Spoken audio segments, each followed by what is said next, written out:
Hey, Prime members, you can listen to Crime and Sports early and ad-free on Amazon Music. Download the app today. In the depths of an Atlanta forest, a clash between activists and authorities ends in tragedy. I'm Matthew Scher, and on my new podcast, We Came to the Forest, we expose the hidden truths behind a shootout that left one activist dead and countless lives forever changed. Binge all episodes of We Came to the Forest ad-free on Wondery Plus.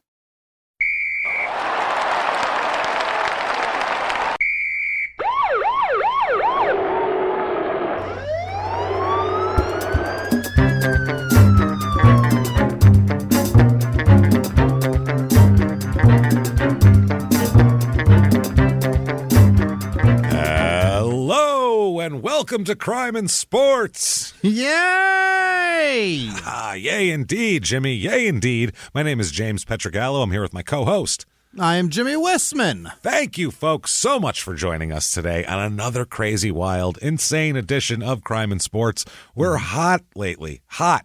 The show is on fire because we have just done the weirdest, prescient, I don't know what's going on, but it's 2 weeks in a row. Something happened.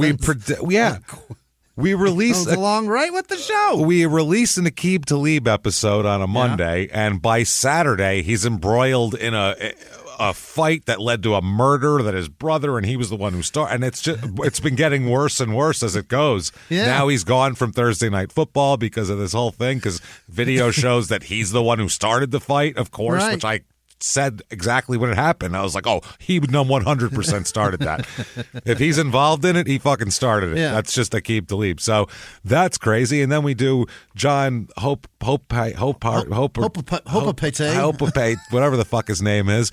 We talk about him, and then like the day it comes out, some other guy gets in trouble for fucking bum fingering. What's going on? More checking the oil. What is happening? This is crazy. So, and at that time, when we did the show, nobody ever fingered assholes like that. It was just one guy. We did it the next right then. Like we gave, like he forgot about it. Listened to the show. Gave him a new finishing move. Yeah, and he was like, "Oh, that's the finger of doom. That's what the fingers are for. The finger of doom is my new finishing move. That's perfect." Unbelievable. So it's been crazy. So hopefully this week doesn't spark some terrible thing to happen to this guy because this is a very Aqib Talib-like story. Oh, no. So next week, who knows? There could be a gunplay involved. We have no fucking idea. We'll get into it, though, very quickly at the top of the show. Thanks for everything you do for us. Thanks for your reviews and everything like that. Throw a review up if you can, whatever app you're listening on, 5 stars. That's very helpful. Head over to shutupandgivememurder.com today. Get all of your merchandise there. Tons of stuff up from both shows, Crime and Sports and Small Town Murder. And get your tickets to live shows, of course, especially, I think September 10th at the Pabst might be sold out now for Small Town Murder. Evidently it is. Evidently it's sold out. People can still return tickets, though, so they'll pop open, check it out. I mean, you can still try, but we were pretty happy about that. But September 23rd, Tampa, Florida, at the Tampa Improv, two shows in one night. Next night, we are in Orlando on the 24th at the Orlando Improv doing 2 shows that night, too. So, and those are both in Tampa and in Orlando. They're 2 different shows each night. So if you go to Tampa and Orlando, you'll see the same shows. But if you go to Tampa and see both shows, you'll see different shows. Same with Orlando. So there you go. There is that. Patreon.com/crime and sports is where you get all of the wonderful bonus stuff. Man, the bonus stuff has been very good lately. You really want to hear about it. And this week you can catch up. You get, by the way, $5 or above, you get everything. The whole back catalog. It's over 100 episodes. Plenty of stuff to binge on. And not only that, every other week you're going to get 2 new episodes. 1 Crime and Sports, 1 Small Town Murder. This week, we have to continue for Crime and Sports and get on to Sex Scandals Part 2. Yes. It was too deep. We talked about Brett Favre and a couple things. Then we got into the Duke college athlete fuck list, and it was too deep. We'll finish that up. We got some guy who was banging his sister-in-law, a soccer player, which is crazy. Tony Parker, fucking Brett Barry's wife. There's a whole lot going on here in this story. There's a lot. And then Small Town Murder, we are going to talk about. Why does it make me laugh so much? Because it's hilarious, Jimmie. Pee-pees and wee-wees are funny. That's why. We can't help it. Boobies and wee-wees and, we're children at heart. That's why it's funny. And this is like, yay, super private stuff. That's hilarious. Shit, we shouldn't know. Yes. He's got a big pee-pee, she said. That's us. We're small, pathetic children, Jimmy. That's why. So for Small Town Murders bonus, we're going to talk about, first of all, that new Zodiac Killer documentary. What the hell's the name of it? It's on Netflix, the one where it's got the guy's face that looks... Most Dangerous Game or some shit like that? No, that's a bad movie with Ice-T from the 90s. With Rutger Hauer. Yeah, with Rutger Hauer. That's different. But it's something like that. Yeah, Most Dangerous something. Either way, it's a guy who thinks that his father, his long-lost father, is actually the Zodiac Killer, and he writes a book, and the way he puts it together is very compelling until you actually look at the stuff, and then the whole thing falls apart, like in the documentary. By the end of it, they're like, well, I don't know. Was he doing it on purpose or not? And we'll talk about the current batch of who they think the Zodiac Killer actually is and kind of the later stages of this investigation because it's very interesting and I've read a lot about it. So let's talk about it. We're never going to know, right? Who knows? Patreon.com/crimeinsports. Maybe we'll find out. Who knows? Tune in and find out. The case. That's it right there. And you'll get a shout out at the end of the show. Jimmy's going to mispronounce your name. That said, damn it, let's get to this. Oh, let's get into it. Because it's a lot of crazy, of course. Back to the NBA this week. Oh, terrific. We love the basketball episodes. They're a lot of fun. And this week we're going to talk about J.R. Smith, Jimmy. You know J.R. Smith. Everybody does because he's been in the finals. And he's a fucking meme, for Christ's sake. He's a meme. Real name, and this is not surprising at all. This is the least surprising thing about this episode. Real name, Earl Joseph Smith the Third, a junior's junior, Jimmy. Why are we calling him Junior? And he's not even the firstborn. I don't know what's going on. His initials aren't even JR. No, they're not JR. I think that's fucked up. Who's he hiding from? And his initials are J.R. Like it's representing two words, not JR, which would be maybe just that's like junior, but we call him JR. No. JR. He's a third. He's Trey. He's got one J, Joseph. That's a J, his middle name. The R, there's not an R. No, an R. Earl, there's an R. In the word Earl, out of his entire name, there's only one R. And it doesn't start a fucking any names. I'm so mad at him. The whole time I'm doing research, I'm hoping I find the thing that says why he does J.R. Maybe that'll come up, and it never comes up. And I'm like, how's that not the first question you're asking? Earl Joseph, why are you J.R.? The Third. God damn it. This is terrible journalism. Was his dad Junior just really jacked about calling somebody? He loved being called Junior, so he wanted to call somebody else Junior? Well, his dad is a junior. His dad is Earl Joseph Smith Jr. So that's... He's got to love the part that he's a junior, so he wants to call him Junior, too. But he's not a junior. That's the thing. He's a third. So this whole thing is perplexing. See what I mean? I'm already so angry. When we start out with the third, who goes by Junior, who doesn't even have, but it's not Junior, it's perplexing and mind-boggling, and you know that person's going to be a fuck-up. You just know it.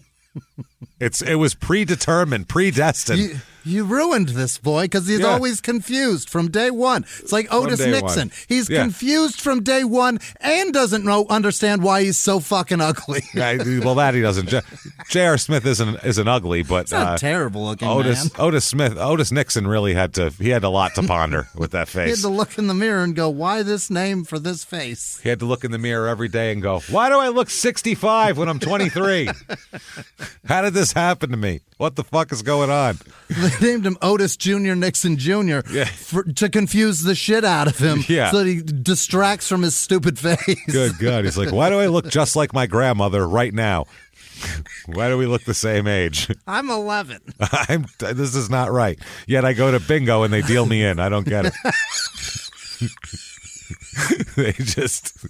They hand me a card and a stamper, and that's all there is to it. No questions asked.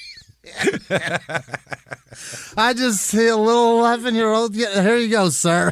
Here you go, ma'am. 11. Here you go, ma'am. How'd it go with the oncologist? I'm I'm in the 5th grade, damn it. I got suspended today. Oh, man. Earl. Jesus, J.R. Smith. Unbelievable. So right away, J.R. is comedy right off the bat. Poor bastard. We haven't even gotten to his birthday yet, and it's already a lot. So it's already a lot to take in and figure out.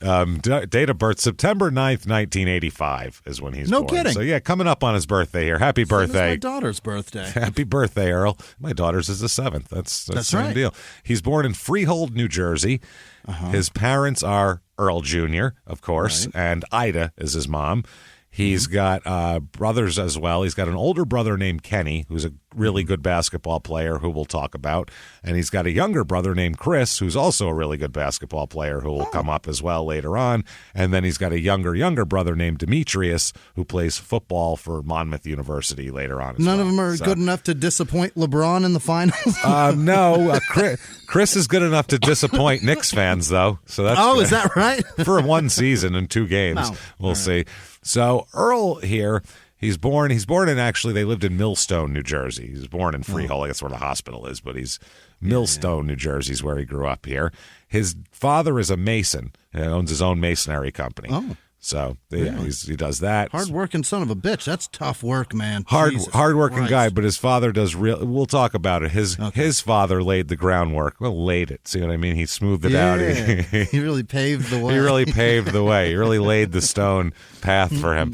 He laid the yellow brick road. His mother's a homemaker, just she's a stay-at-home mom, and with 4 kids, it makes sense. And they met at a high school basketball game in 1982 where Earl was playing. So that's how they met as well. Their grandfather, JR's grandfather, Earl Sr., I guess, Earl the First here. The one. He moved to Millstone, which at the time was just very, it was farming at the time that they moved there. And he found work as a mason, and he became really good at laying bricks and concrete and doing all that kind of shit. Now, his father, Earl Jr., I guess, Earl Jr. Sr., Jr.'s second. JR's father, Jr. Sr., Earl the Second, he played college basketball at Tyler Community College in Texas there, and he also played at Monmouth University, and then he ended up starting a family here in Millstone, dropping out of school. But he ended up doing what his father did. He became a mason, and he started his own company, Big Earl Masonry. Big Earl. You need them bricks laid? Big Earl's here for you. I'll trust Big Earl to lay the bricks. No matter what the business, if it's a Big Earl, if it's named for Big Earl, I'll buy you tires, Big Earl. Yeah, maybe not childcare, but otherwise, no. Like. I'm not coming to your OBGYN practice, Big Earl. No, but I'll eat I'll eat your corned beef sandwich probably. I'll eat that. Yeah. Big Earl's urology. No, thank you. No, I don't want Big Earl's urology. Definitely if he's going up the ass, I definitely don't want Big Earl. Big Earl proctology? You're not in? Is there a Tiny Tim proctology maybe? Little tiny frail hands, somebody like that maybe. There's an opening on Thursday, James. Come on through. I don't think I'm coming through with Big Earl. I'm Big Earl. My schedule's wide open. I'm Big Earl. Do I have openings? Yes, I do. I'm Big Earl, and I want to put my hand up your ass. And he points, and you go, "Oh my God, that finger's like a Big Earl." And shit, it's like an your Italian asshole's sausage. Gonna be as open as my schedule. Oh baby, it's gonna be working. It's gonna be working. Big Earl knows how to work it. Don't worry. So, Big Earl's masonry business grew. It had 50 people working for him at one time. I mean, he had a big one, fleet of trucks. It's a big business. It really is.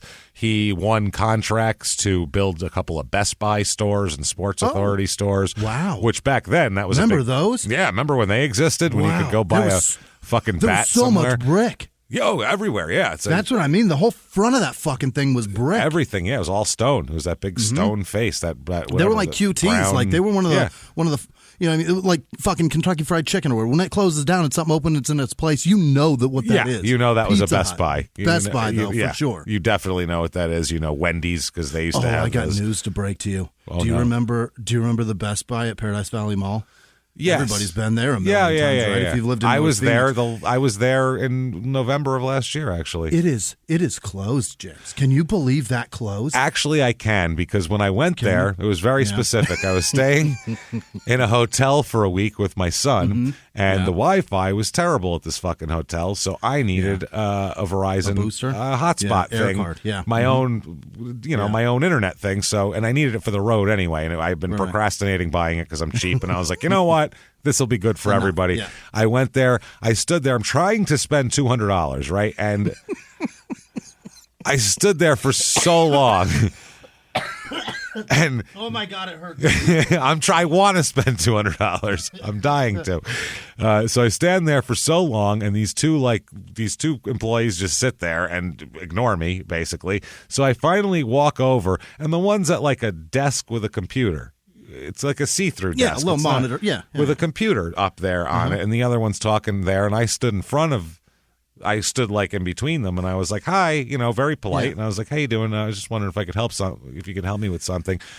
And I need to spend $200, please. The employee behind the monitor goes, "Can you step out from behind the register?" And I went, "What are you talking about?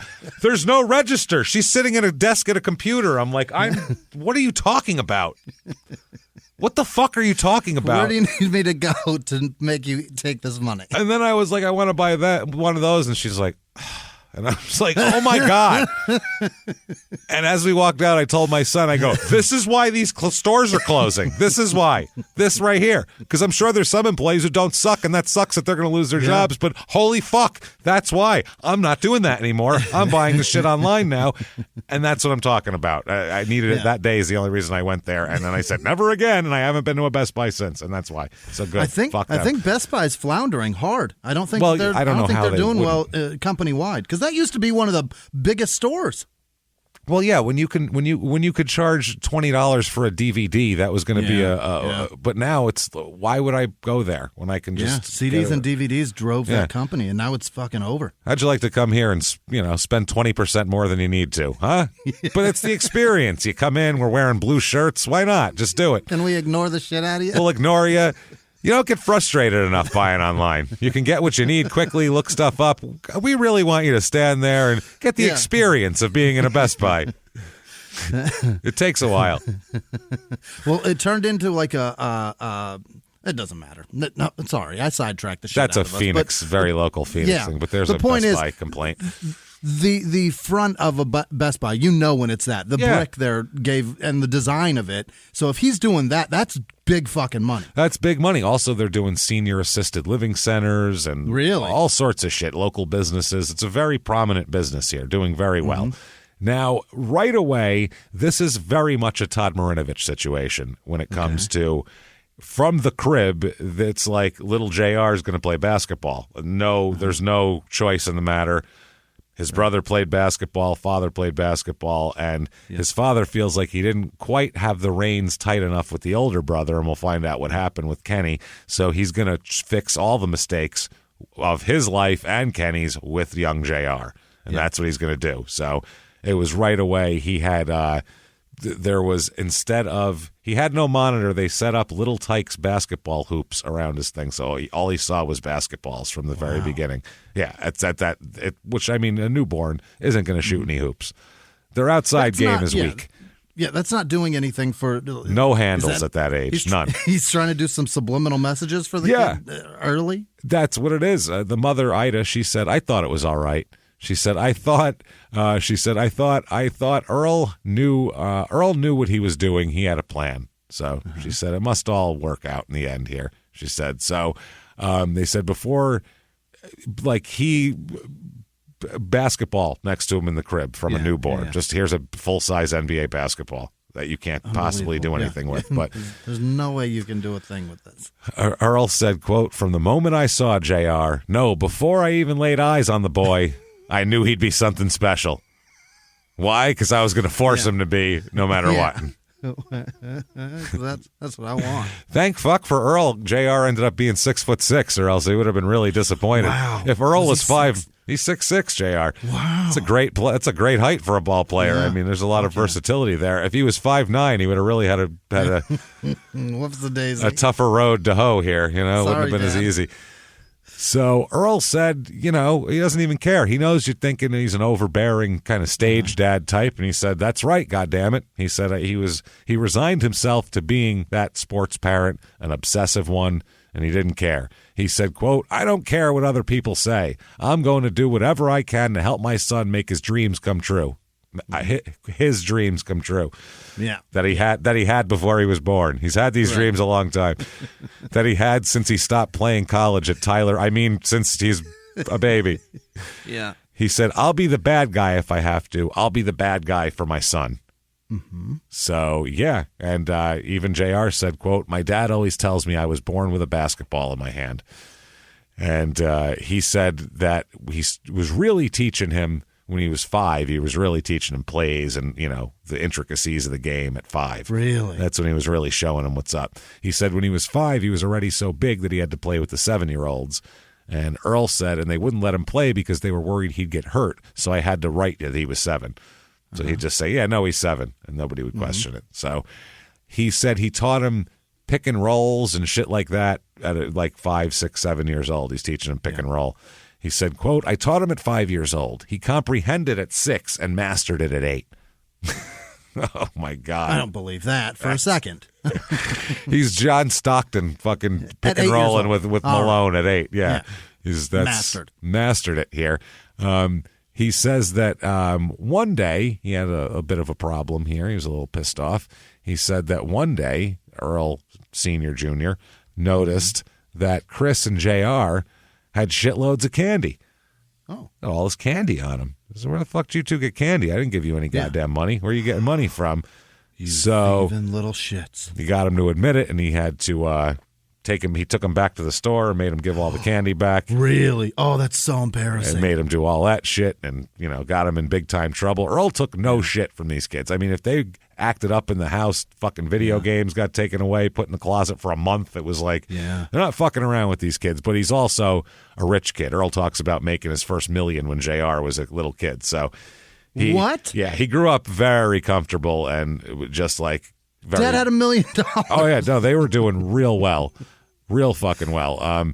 He said he told him that as a kid, he goes, I'm a mason here, but you could never know what the hell you could do. It could be more than this even, and even though this is good. Earl said, quote, "I wish my dad could have been there for me the way I've been able to been there for JR. My dad didn't have time to stay on me about playing the game right. He was too busy working hard."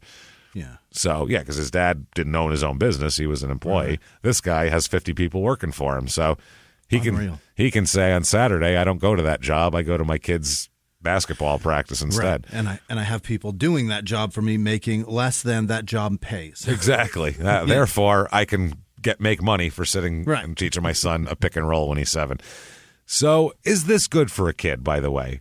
We've asked that a lot.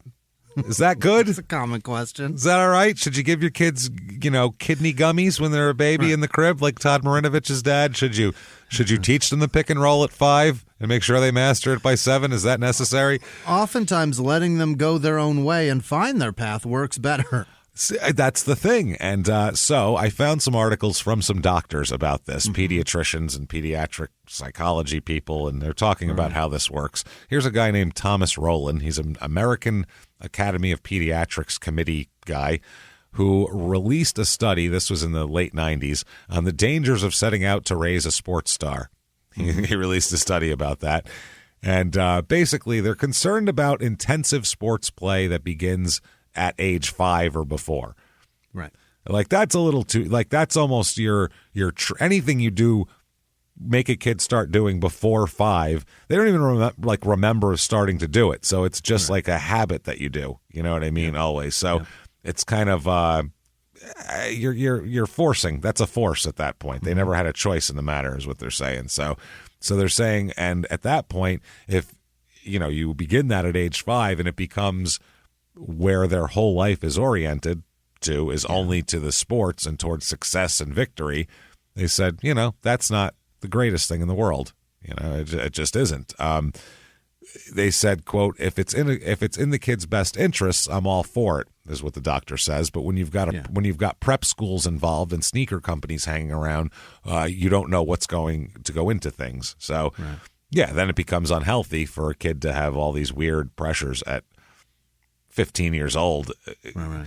Weird pressures too, because it's a different thing if it's a weird pressure for athletics, because there's a lot of kids now that make fucking millions of dollars on TikTok and YouTube and shit, and but that's what their business is oriented to. They're not making content because they're artists and they can't wait to get this art out. No, they're making content. They figured out Patrick Mahomes' brother, and they can't throw. Or there's some kid that figured out the algorithm and they know what videos how to. Yep. That's all it is. There's no art to it. There's no anything to it. That's why, bullshit. As we heard from, put it this way: when you go see, this is very quickly, if you go see a live show, make sure the people that you're seeing do that thing, and they're not like we heard from comedy clubs that we were with our live show. People, when we first go to places, they hear a podcast and they're like, "Oh Jesus, this is going to be boring." These assholes. Then at the end of the show, we get like the security guys coming up going, "That shit was fucking hilarious. I didn't realize that shit was so funny." It's like, yeah, we're comedians. That's why we know how to do a show for an hour and a half. We're not people who aren't comedians that did a podcast and went, "Well, we can make more money doing a live show too," and then they go sit on a fucking stage with their thumbs up their ass because they didn't spend 10 years performing to get there. You know what I mean? So. That's not what's going on. Yeah, anyway, that's kind of what you get with the TikTok thing, is we found out that there are TikTok people who sell a room out in 5 minutes, and then they go there and they're supposed to do an hour, and they do 10 minutes, and no one likes it, and then they leave because they don't know what to do. They run off stage. Because they don't have the performing experience to know how to get through that. Whereas if me or you ran out of something and had an hour to kill, we'd be like, well, fuck it, I guess I got to do this for an hour. It's just what you do on stage. You have to be able to find comfort in silence because you're building something for that moment. And that if there's silence and you don't want silence, or you don't know what silence does, you're fucked. And it takes a long time on stage. It takes a long time on stage to understand you're having a conversation and there can be silence. So that's what I mean. That's obviously neither here nor there with J.R. Smith, but be careful what you go say. The other point is, like, pushing a child into something at a young age is your memories don't function until later. But what you do remember then is fucking trauma and situations you shouldn't be in. The pressure, right? Well, the negativity of it. That's the only thing your brain remembers because it's a defense mechanism. It's helping you understand and cope with that shit. No, it's true. The point with the TikTok and the YouTube kids is they're business people at a young age. What I meant is they're not artists, they're business people. So they're trying to build a business, so they're more equipped for sponsor things and making decisions business-wise than a 16-year-old kid who's an athlete who their whole mind has just been learning the pick and roll. Ball in the hoop. Put the ball in the hoop, do this, do that, and then you're putting a whole other world on top of them. And then like, what about an agent and tennis shoes? It would be like taking the TikTok kid out of the business world, taking him to the basketball court and telling him to run a complicated basketball drill that he doesn't know even what that means. No, go do this and that. You go, I don't know what that means. Well, no, you don't, because you've never been to basketball practice. Right. Whereas J.R. Smith, you could tell him and he'd go, oh yeah, and he'd do it in 2 seconds, but he wouldn't know about a business deal. It's a different thing. So anyway, they say, this is one of the this is the guy again, a physician. When you look at these statistics of how many of these kids are being pushed, who are really going to make it? It's well under 1%. Is it worth the risk? I mean, for J.R. Smith, it is. Well, wait till I tell you what his career earnings are. You go, holy shit, he'd have never made that laying stone. I'll tell you that much. It's a big deal. A tennis player here. Here's Andrea Jaeger is her name. Mm-hmm. She was playing tennis from like 10. And she says, it might be bringing out an enormous talent, but how do you know there's not another one in there? She said, maybe your kid would be happier as an artist. So if you see the kid's a prodigy at something, maybe they're a prodigy at it, but maybe that's not what they want to do for the rest of their life. Yeah. Maybe that's not their passion, what they love. Yeah, just because they're great at it, do they have to do it? And that's a whole other question. That's a 5 Easy Pieces thing in the Jack Nicholson movie where he decides to like work on a freight ship instead of, never mind. Anyway, instead of singing whatever the fuck, he's great at it. His family is a musical pedigree. It's a whole long story. Anyway, but that's kind of what it is here. Like, who knows? You know what I mean? Yeah. So, but JR, no. He's basketball all the way. Earl said when JR was around 12 is when Earl made his first $1 million. He said he started dabbling in race horses after that. Is that right? Yeah, JR is he's got a pretty easy life here. Basketball and rich parents. Race horses. Imagine that. Race horses. No. Fucking, I don't know. Jim Wow. Rome. That is, race horses. Unbelievable. He said a friend approached him about going in on a standard bred named We Will See. And what? We Will See is its name. Well, we will see. But a what? A standard bred. That's the kind of horse it is. What does that mean? It's a type of horse it is. I get like it, but I don't know what that means. I don't either. No idea. That's what he said. He said a horse that nobody, I'm not a horse guy, a horse that nobody wanted. He said, I bet it had a big dick, though. I bet it did. I'm sure of that. He said it was $30,000 for the horse. Earl put up $7,500. And he said the horse raced for 5 years before retiring with career earnings of $2.5 million. For $7,500, that's awesome. $7,500 investment. Yeah, so he made a good chunk on $7,500. And he said eventually his stable ballooned to 14 horses. 14 fucking horses. That's wild. Wow. He said he'd take JR to job sites to show him the ropes, but JR didn't like working with his hands at all. He wasn't going to be a stonemason. And JR said, working like that in the summer or in the winter, it wasn't for me. I bet. If it was 68 degrees, maybe, but not winter in New Jersey, laying bricks? Oh my man. God. I've seen it. It looks rough. Behind the closed doors of government offices and military compounds, there are hidden stories and buried secrets from the darkest corners of history. From covert experiments pushing the boundaries of science to operations so secretive they were barely whispered about. Each week, on Redacted, Declassified Mysteries, we pull back the curtain on these hidden histories, 100% true and verifiable stories that expose the shadowy underbelly of power. Consider Operation Paperclip, where former Nazi scientists were brought to America after World War II, not as prisoners, but as assets to advance U.S. intelligence during the Cold War. These aren't just old conspiracy theories. They're thoroughly investigated accounts that reveal the uncomfortable truths still shaping our world today. The stories are real. The secrets are shocking. Follow Redacted, Declassified Mysteries on the Wondery app or wherever you get your podcasts. You can listen to Redacted early and ad-free right now on Wondery Plus. He was hip-hop's biggest mogul, the man who redefined fame, fortune, and the music industry. The first male rapper to be honored on the Hollywood Walk of Fame, Sean Diddy Combs. Diddy built an empire and lived a life most people only dream about. Everybody know ain't no party like a Diddy party, so. Yeah, that's what's up. But just as quickly as his empire rose, it came crashing down. Today I'm announcing the unsealing of a 3-count indictment, charging Sean Combs with racketeering conspiracy, sex trafficking, interstate transportation for prostitution. I was up. I hit rock bottom, but I made no excuses. I'm disgusted. I'm so sorry. Until you're wearing an orange jumpsuit, it's not real. Now it's real. From his meteoric rise to his shocking fall from grace, from law and crime, this is the rise and fall of Diddy. Listen to the rise and fall of Diddy exclusively with Wondery Plus. So he said he never wanted to be a contractor. He wanted to make it to the NBA. And his father says, if you don't want to work with your hands, you better make it there then. So that's what you got. JR said he never fit in school. He said that he was bullied all the time before he knew that bullying was even a thing. He said people fucked with him.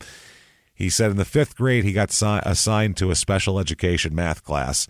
And so his friends would stop at the door and point in the window and make fun of him. Sure. Yeah. So, Hey, dum-dum. Yeah. Hey, look at you. You're in that guy. Look at, hey, stupid. Right. Hey, look, where's JR? There he is. Hey, look at him. That's brutal, man. Yeah, that's brutal. These are his friends picking on him. So those are the people that like him. These are the people that you trust and want to talk to. So he said it would continue in the hallway and people would pick on him. And he said he would go home and cry to his mother. That's how he would handle it, basically. And JR said, I never wanted to make anyone feel like that. So he said he couldn't, he didn't want to be mean to anybody else. He said, even at that age, I knew it was wrong, but I hated being in there, hated it. So he said that he became withdrawn and wouldn't seek out new friends at that point and basically just stayed home with his brothers and cousins. And that's what he was doing. He said, I really didn't have childhood friends. I kept to myself. Just hanging out. He had friends, and then when he was playing on these teams, his teammates or his friends when they played basketball. But these are all like the really good kids. They're not just a bunch of kids from one area. They're kids from everywhere who play really well. So the kid, your friend might live 60 miles away from you, so there's not much you can do with that when you're 12. Club sports put a gap between friends. Absolutely. Local sports will bring them all together. When you're 12, 60 miles away, they might as well live in Afghanistan. Like, what's the fucking difference? I can't get there. I can't ride my bike 60 miles. We aren't hanging out tonight. Yeah, my dad's not driving me an hour. That's out of the question, so... He said, and then he's got to go home. He said sports was his way to release his anger and his pent-up frustration. He said, I was almost like the Waterboy, using my anger as tackling fuel. I just had to get it all out. Oh, no kidding. So he just made a Waterboy reference here. This is amazing.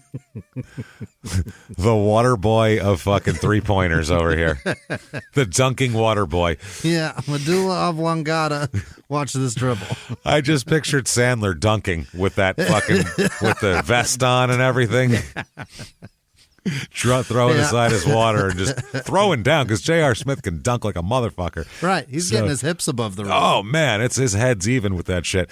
So he goes to Lakewood High here. Mm-hmm. He's 6'6". He's dominating on the basketball team. He's the guy. I mean, he's the big man on everything here. Yeah. He's also playing wide receiver on the football team. No kidding. A guy like J.R. Smith, who's a big, strong guy who's 6'6", as a wide receiver, he'd be unfucking believable. I mean, he'd be insane, honestly. Right. Like, remember when LeBron said, maybe I'll play football just to kind of troll some people?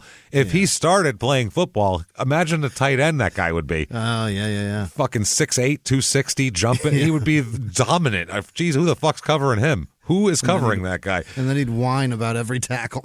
Well, I think, I would hope at that point he'd realize you get tackled. Hey, by the way, tackling isn't part of basketball. And I don't remember anyone whining more than Michael Jordan or getting more fouls. And that's true. Yeah. So, you know what I mean? Good players whine. That's why they get fouls and go to the line and score that extra 6 points a game that makes them over 30. But because he cries a lot, he would certainly be a whiny bitch on the football court. Football court? Maybe. I don't think. The field. I think he'd be bigger than everybody, so it'd be awfully hard for anybody to. He'd be running Grunk's people over. 6'6", isn't he? Or 6'5"? He ain't LeBron's size. No, nowhere near his athleticism. Speed. You're right. What's your vertical, Grunk? I bet it's not fucking 43 inches, probably. You know? I bet it's 4 or 3 inches. Yeah. Have you seen LeBron's hands? Yeah. He could just reach up and snatch a football out of the air if he wanted to. He would be very good at it, yeah. Back then. He should have. Maybe. Why? Let's go get my knees banged up and maybe get fucked up by the time I'm 25. He's still playing basketball. Yeah, he's still I think he did the right thing for his career, probably. Might be right. I don't think there's $1 billion football player yet. That's like saying J.R. Smith should have done stonemasonry. Why not? So at Lakewood, though, he's like a freshman. He's dunking all over the place, and he's the shit. He's getting college recruiters are coming all over the place for him, but it's not the big colleges he wants. Yeah. The coach, one of the coaches on Lakewood, said he was the man. There you go. He said he was the man. He said, but off the court, he was kind of a fuck up. And they were trying to tell him, hey, you got to get your shit together, because if you're a fuck up off the court, these colleges aren't going to want you. So, JR himself said, when I was at Lakewood, I was real childish. I would be playing around in school, hanging out more in the hallway than in the classroom. So, that seems normal. Why would you go in the classroom if you're pretty sure you're going to be in the NBA? I would do the same thing if I was his age. Yeah, and I guess at least he's at the school if he's in the hallway. Yeah, he's not skipping. He's not getting in trouble. He's just like, yo, watch me dunk. Fuck math class. Which, hey, I get it. So, but he said the problem was his father was insanely strict. No parties. Couldn't go to parties. Couldn't go out with friends. No. That you'd get in trouble then and fuck up your college. Really? So he wasn't allowed to do a goddamn thing. So if he was going to cut up, it would have to be in the hallways at school, because he's not allowed to do anything else except go to basketball. He's not going to screw up there. So that's it. He said, though, quote, it can be hard on you when all your friends are going out, but I know my dad's always looking out for me. Okay. That makes sense. But his dad said anytime he bitches, I'll be like, you don't want to end up like Kenny. Right. Your brother Kenny now, remember that shit. He said that, piece of shit. Well, Kenny had a scholarship offer from Penn State to play football. I'm sorry, I thought it was basketball. It's football. And he said only just when he was just about to go there, it didn't work. And Earl said, quote, the girls got him. He got in a little trouble and Penn State backed away. What does that mean?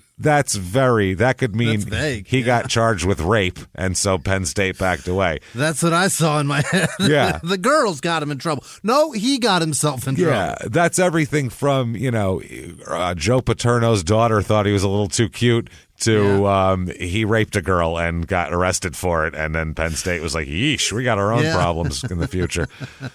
Good. With what Sandusky's doing, we can't have two rapists here. My God. So but during this time in Lakewood, it's like a regular public school, not a big basketball factory. He decides that he wants, or Big Earl decides that he's going to transfer to a prep school, something more. If anybody's seen the documentary Hoop Dreams, you'll understand this. It's the difference between these prep schools and public school are night and day for kids when it comes to basketball. The college coaches and everything, they go right to these prep schools to watch all the games. You got to really make something of yourself in a public school to make everybody look at you, basically. It's a lot harder. It's not set up for you. They have a whole it's like basically a college program in these prep schools. So it's not for everybody, too, because sometimes they just don't fit in or whatever, and they don't like it. So he wanted one of Earl's senior's things is junior, senior, whatever, is he wants whatever school he transfers to, he wants to basically have him put back a year. So, because he's entering his senior season, but he wants him to have 2 more years of basketball. So he said, I want my son to have 2 years there, 1 year for the colleges to see him and recruit him, and then another year for him to play and whatever. So that's what he said. They're holding him back a year that late? Yeah, that's what they want. That's what he wants to do. Wow. Because he was young for where his birthday fell. He's young for his grade. Oh, that's great. The way it works. So he's going to graduate on time. As you know, that birthday will fuck you in the way the school goes. Yeah. Yeah, my son is a year ahead and my daughter's a year behind. Mine too. My son's birthday's in February and it completely fucks him. He's a year. He's older, and then my daughter's younger. So that's the way it always worked. So his father said St. Patrick's wanted him in the worst way, but he would have only played 1 year there. Then I tried Lawrenceville, and Lawrenceville said no. Then I heard about St. Benedict's. I don't think JR realized how hard it was. Yeah, to pretend your kid was a year younger, that is hard. I literally went like Superman out to the fucking atmosphere and spun the earth backwards a year for him. The coach here is at this school is Bob Hurley Sr. So, oh, really? Yeah, there you go. So that's a big deal. That's Bobby Hurley.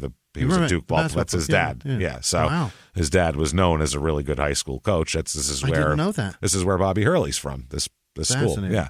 So he said that his departure from Lakewood was really hard because apparently Lakewood had tailored their whole schedule around having him on the team. So they said it was a shock when he left. We went from winning a sectional title to not even making the Shore Conference tournament. We had to cancel some of our games against teams like St. Anthony. They had to cancel because they made games with really good schools, and they were like, "Oh, we're gonna lose by 100 points if we play them without Earl. We're fucked, or without JR." So his dad here, Earl, said, "I didn't really care what everybody else thought. Didn't give a fuck." So he goes to St. Benedict's. That's where he ends up with, and he said that he's not the guy he was 2 years ago. He's a different guy. He said that his father showed him that basically that he's going to end up laying concrete block if he doesn't get his shit together. And his father said if he had stayed at Lakewood, he would have gone to OCC, which is Ocean County College, not at school at all or laying block with me. And JR said, I would have been a Prop 48. This is an NCAA ruling that forces players to sit out for a season if their grades don't qualify them. Oh, okay. So that's why I said he would have gone to a junior college or not at all because he would have not wanted to do that. So I found articles, though, of him like dominating in these fucking games in high school. Right. Oh, my God. They're talking about Here's a beginning of an article. The greatest aerial assault that the rims at Kennedy High School have ever withstood began ominously when J.R. Smith of St. Benedict's dunked an alley-oop pass with 2 hands on the game's first possession. That is the greatest written. Holy shit. I want shit written like that about me. One thing. We've had cool stuff about the podcast, but that's awesome. I'd cut that out. Aerial assault the rim has ever withstood? Began ominously. I would blow that up and make it a poster. That's awesome. Is that what he has tattooed on his neck? I think it is. He said the rims at Kennedy High School ever withstood began ominously. That's on his neck. Unreal. So, and they just talk about him just dunking constantly, just fucking dunking it all in different ways. Yeah. Whatever. The coach of Kennedy, the other team, said that's the best dunking exhibition I've ever seen in this gym. What made it so special was that no 2 dunks were alike. Yeah. And he did it all over my entire fucking team. It was amazing. Oh, yeah, I have a kid. He's ruined from it. His psyche's destroyed. But you know what? It was worth it. That reverse dunk was something. I never saw that in here. Pretty impressive. But he said he's going to get his shit together. He said that as soon as he got to St. Benedict's, he realized, oh, shit, this is different. You actually have to. And that's the real deal. If you watch Hoop Dreams, that's the thing, is that both the kids end up going to this prep school, and one of them, they end up it doesn't quite work out for him. His parents couldn't pay the tuition also, which was a problem. And they only made sure that they would because he wasn't doing well enough to. He wasn't playing great basketball, wasn't doing that well academically, so they were like, gee, your tuition's due. It was a real dick move on their part, I thought. And then the other kid was like, oh, shit, I better buckle down. And he was like, doing homework for the first time and all that shit. So, and that kid ended up going on and doing pretty well for himself, actually. He said, so here he says that he's had to work harder academically than he's ever had to in his life just to qualify here. That's Coach Hurley saying that. And JR's younger brother said, JR doesn't fool around anymore. He's more ready for college now. He cares about schoolwork. Imagine having your little brother be quoted in the paper about how you handle schoolwork. Imagine that.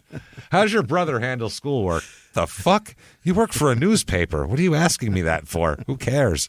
Fucking pervert. Right? Like, what do you do? You care what a 16-year-old does with his schoolwork? You're weird. Yeah. Unless it's your kid, you're fucking weird. How hot does he look buried in that social studies book? Let me ask you, in the shower, he's turned away from you, I get it, but the water that's dripping off of his rock hard ass, what does it look like? Is it sculpted or is it more like a, you know what I mean? Just fill me in here. I need to know. How many craters are in it? I want to know. What's up with that? Yeah. Dimpled? What do we got, dimples? Hurley, the coach, said when he first got here, the only way he could help us was to score and make perimeter shots. Now he has the ability to affect the game in other ways, whether it's on defense or rebounding the ball. So he develops his skills. He said his dad said if his shot's not falling, he'll do something else to make up the difference. Okay. And a player on his team said Smith has more shooting range now. I remember when he was at Lakewood, he would take it to the hole all the time and try to dunk on people. Now he tries to stay within the team and do what it takes to win. He's so good that he's playing on all these AAU teams as well and shit. Yeah. And Nike, they already have him kind of pegged as a future guy. And this is what these shoe companies do. In high school, they were sending him shoes that were specifically made for him. Wow. Getting around everything. But here's these shoes. Get used to these. You like wearing Nikes, right? And then when he's ready for the NBA, then we'll right there to sign you. You're already wearing our shoes. So all those companies do this. But Nike sent him J.R. Smith. I mean, they were made for him to his specifications, and they sent him back. Can't have him. Earl Sr. and JR said, no, they didn't like him. Earl said he has to send them back all the time. He said, just didn't fit right. Not for us. Imagine if you were 17 and Nike made a pair of shoes for you and you were like, I'm sending these back. How hard in the back of the head would your mom have slapped you? Nike made you shoes and you're bitching? I don't give a fuck if they're uncomfortable or not. Put some Dr. Scholl's in them shits and get the fuck out there and dunk, motherfucker. They're gonna pay you. If you don't wear them, put them on the shelf. I don't give a shit if you only wear them in the game. Exactly. You don't have to fucking like them, but you're gonna wear them. I don't care. We're gonna take some pictures and send them to them. That's what's gonna happen. Yeah, of you dunking in them. He only wants to go to North Carolina. Okay. He wants to play for Dean Smith. He wants to go to North Carolina. Nothing else he wants to do. That's it, and that's all. Or Roy Williams. I'm sorry, had gone there by now. Dean Smith had retired by then. But he said he wants to go there, and he was telling everybody that. So a lot of colleges didn't even recruit him because he said he told people in interviews, "I'm only going to North Carolina. It's the only place I'll go to college is North Carolina." So really, yeah. So if you were, Rutgers, you're not even going to bother trying, or you're Penn State or whoever the fuck. Isn't that a bad plan in anything that you choose? It's a bad. Yeah. It is, but if you're a great player, if you're one of the top 10 players in the country, you might be able to get North Carolina to recruit you. That's sure. You have to show a school like that doesn't know. If they don't know you're real interested, they might not concentrate on you as hard. Maybe, but if they know they can get you, then that's a different thing. So JR said, I used to think about it all the time. If UNC doesn't offer me a scholarship, what am I going to do? It was a real gutsy call because other teams were going out and filling spots that they had been holding for me. But I thought, this is what I want to do, so I don't care what it takes to get there. Jesus Christ. And Roy Williams, the coach, ended up seeing him at an AAU tournament, and he heard, this is the guy that won't go anywhere else. And he said, well, fuck yeah, not too shabby. He said, quote, Coach Williams said something like, Mr. Smith to Earl, I may be blind, crazy, and stupid, but I'm not dumb. This kid can play 5 positions. Earl said I was at a total loss for words. Yeah. And JR said it felt so great, it's hard to describe. All that work paid off. It all paid off. He even said he was so excited he wasn't even going to ask to play football also, even though he was going to originally asked to also be on the football, play wide receiver on the football team. But he said, I think about playing football every day, but it was a struggle enough to get my basketball scholarship, so I wasn't going to get into that with the coach. So he also at this time makes very good friends with LeBron. Really? Yeah, the same time period. And I guess back in 2002, they were at some there was some ABCD camp, which is one of the top player camps, and I guess they sat next to each other and became friends. I guess. How about that? Joakim Noah was there as well. Sean Livingston, a bunch of guys were there, and so they get there. And Smith said, "We just started rapping with each other and hit it off. I knew this dude was going to be cool, and then knew he'd be cool." LeBron invited J.R. Smith when LeBron got drafted the next year, 2003, he invited J.R. Smith to his house in Akron that he had just bought, and they trained basically J.R. Smith trained with LeBron as LeBron was gearing up for his NBA. To play in the NBA. Yeah, for the NBA Summer League to start. Yeah. So he was gearing up, to play in the NBA, and so he hung out for a couple weeks. J.R. did and trained with him, which is, I'm sure, pretty dope. Yeah. Good for him. And then in 2004, he's a McDonald's All-American. Oh. Which is not a McDonald's Employee of the Month. He's a McDonald's fry guy who is amazing. He does they're the crispiest and the saltiest. They're going to be so good. This might be the best position at McDonald's that he's got right now. So good. No, the All-American, that's the big deal. It is the East versus the West. On the East, it's Corey Brewer, J.R. Smith, DJ White, Rajon Rondo's there, Dwight Howard, Randolph Morris, Rudy Gay, Al Jefferson, Sebastian Telfair, Josh Smith, a lot of guys here. Jordan Farmer, Malik Hairston, Aaron Alfalo, I forgot about that letter in there. Sean Livingston, DeMarcus Nelson, Joe Crawford, Glenn Davis. Okay, so all these different guys here. He ended up in the game here, in the McDonald's All-American game. He scores 25 points, and shares the MVP honors with the undisputed, who's going to be the number 1 draft pick, Dwight Howard. So he's co-MVPs with Dwight Howard. So that's a big deal. And then a week later, he's at the NABC hoop tournament, and he scores 17 points and does a huge thing. Yeah. So now he says, maybe I'll go pro. Maybe fuck North Carolina. Even though I said I only want to go there, and they made a whole special thing and cleared out a spot for me and did all this shit, maybe fuck Roy Williams. So he said he's going to hold a press conference to tell everyone his decision. Oh, JR. Whether I'm going to college or not. So it is fucking insane, and that's what he does. His yearbook quote, by the way, and for a senior year, is, quote, get chicks or die trying. JR.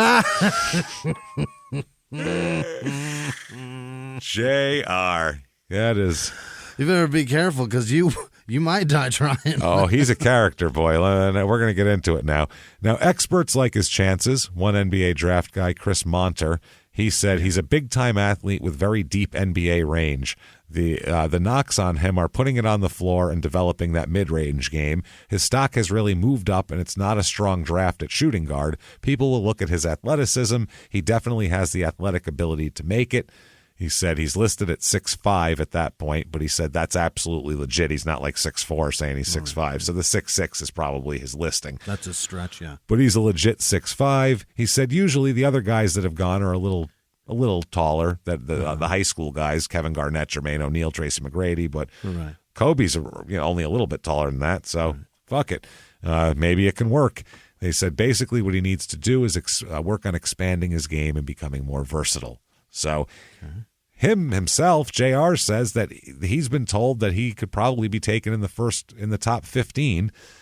That's a lot of money. He said if he can get within the first round, that's a 3-year guaranteed contract there. That's your money that you're going to make. So it's a big deal. And by the way, at that time, the number 1 pick was guaranteed $8 million at that time to sign, I guess. And the number 29 pick gets about a guaranteed $2.5 million. So either way, you're going to get a couple million guaranteed in there. Paid, yeah. He decides, damn it, he's going to the NBA. Fuck college. Okay. He says, the high school all-star games convinced me that I have what it takes to play in the NBA. I got great feedback from the NBA draft committee. I was told I could go anywhere from 1 to 16. Okay. He said that he's going to do it, and he said, I have athleticism and shooting ability that NBA teams look for in a draft pick. I'm also a great competitor. I'm also very humble and modest. Did I mention that? Right. I think I'll be ready to contribute right away, is what he says. So 2004, by the way, I said, well, humble and modest after I said how good of a show we put on. So, yeah. We do, though. Fuck that. We do a good job. There's a reason to be proud. Yeah, there you go. So 2004 NBA draft, first pick overall, Jimmie. Dwight Howard. There you go. I thought maybe we just said it. I thought you were going to go, oh, maybe he didn't, though, and, joke on it. But yeah. I'm a good listener. Yeah, Dwight Howard, Amika. I feel like the guy in the rehearsal that just got all the answers given to him throughout the day. That guy, yeah, and he still forgot a couple. Yeah. But this, luckily this was like 90 seconds ago, you were told, so that's helpful also. Dwight Howard, Amika Okafor, number 2nd overall. On the football court. On the football court. Ben Gordon the Bulls after that. So good. Yeah, there he goes after that. They were both from UConn that year, 2 and 3. Wait, no, I'm thinking of the other Gordon. Am I? I don't know. I don't know. Eric Gordon, you're thinking of. Nick? No. Never mind. So, got Devin Harris. Luol Deng is on this, is in here. Andre Iguodala's here.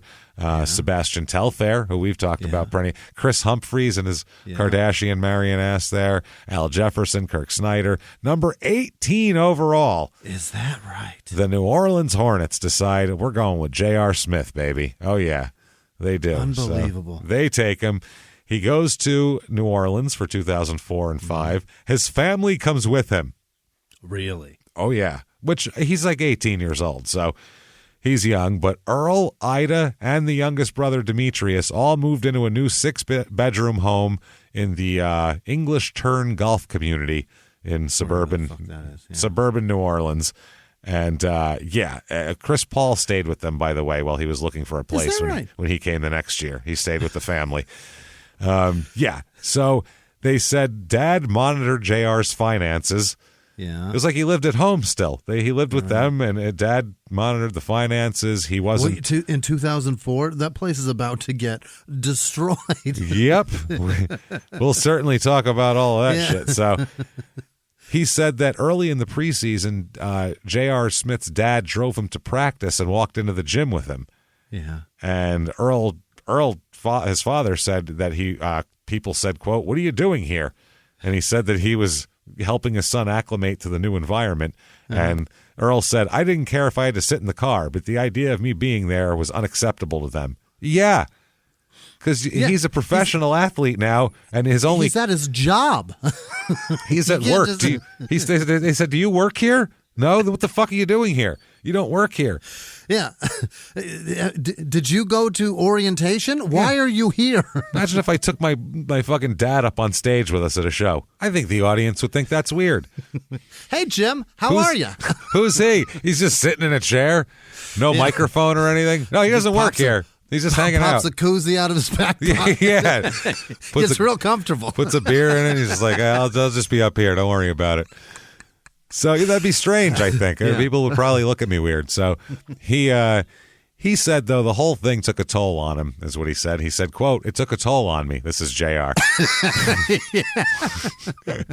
So, Yeah. I think I was correct. He said, "I was always the best player on my team, and now I was just a number. They can bring guys in to replace you, and that kind of hits you. They don't think you're good enough or don't work hard enough." He said, "I was hard-headed and stubborn. I thought I knew everything. I thought I was on the stage where only a few people could touch me and tell me what to do. I used to think all I had to do was pay attention to the guys I cared about, like Kobe, T-Mac, and Bron, guys who came straight from high school and had tremendous success. It just didn't work out like that for me. I was never that guy they were going to build around, and I had to learn to accept that." Yeah, and also, why do you act like you're so independent? You brought your dad everywhere. Yeah. You're literally your dad. His dad was telling him that he wasn't allowed to buy shit like when he was a rookie. Yeah, he said it's your rookie contract. You don't have money. That'll make your team be like, this kid's not ready to be built around. He's not. He's incapable. He needs his dad everywhere. That's the thing, and it's not a matter of living with his dad or whatever. It's a matter of just his whole life was kind of under that control there. So 2004-05, his rookie season, the Hornets are terrible, 18-64. God fucking awful. 18. Oh, my God. They had Birdman Anderson there, Darrell Armstrong. Poor bastard. They had P.J. Brown. They had, Jesus Christ, I'm trying to look for guys that were... Anybody that's worth a fuck? George Lynch, the guitarist for Dokken, was in there. Rodney Rogers, David West, David Wesley also. Just not a great roster here, obviously. It's good players. They're just, it's not time for them anymore. Doesn't go together. Yeah, a lot of guys over 10 years in the league. 1, 2, 3, 4, 5 guys on the roster over 10 years in the league. That's a lot. 50 years combined with 5 guys. That's crazy. 54 years with 5 guys. That's a lot. So he was named Western Conference Rookie of the Month 3 different times, January, February, and March. So that's pretty fucking impressive. He's the guy. He's the guy. He does participate in the 2005 NBA Slam Dunk Contest as well. Did he really? Finishing 3rd. Not bad. Third's good. You got through the first round anyway. Yeah. Not bad. Pretty good shit. That year, 76 games. He starts 56 of them, so it's a bad team. Yeah. That's one thing. If you go to a bad team like this, you're going to get playing time as a rookie. Right. He 24.5 minutes a game, which is about as much as you can expect as a rookie. Yeah. 10.3 points, 1.9 assists, 2.0 rebounds. So not bad. Not bad, but not that it's great. It's a bad team. What do you expect? It's a bad team. Yeah, it's a bad team.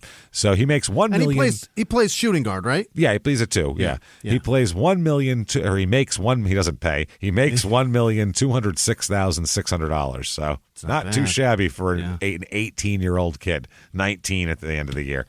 In the 1980s, a rosé swept the country. Hey, Mike, I really like this White Zinfandel. Well, good. Now put it down. We're going to try another one. White Zin became America's top-selling wine. But most don't know that this sweet drink has a sour history. What began in 1986 with counterfeit bottles. A big fraud, a multi-million-dollar fraud. Sent investigators chasing one of the most powerful families in the business, the Licciardis. But the closer the feds got to them, the more dangerous things became. It's a story of deceit. At the time, I was paranoid. Threats. You touch my kids, I will kill you. And murder. With a .22 caliber bullet to the head.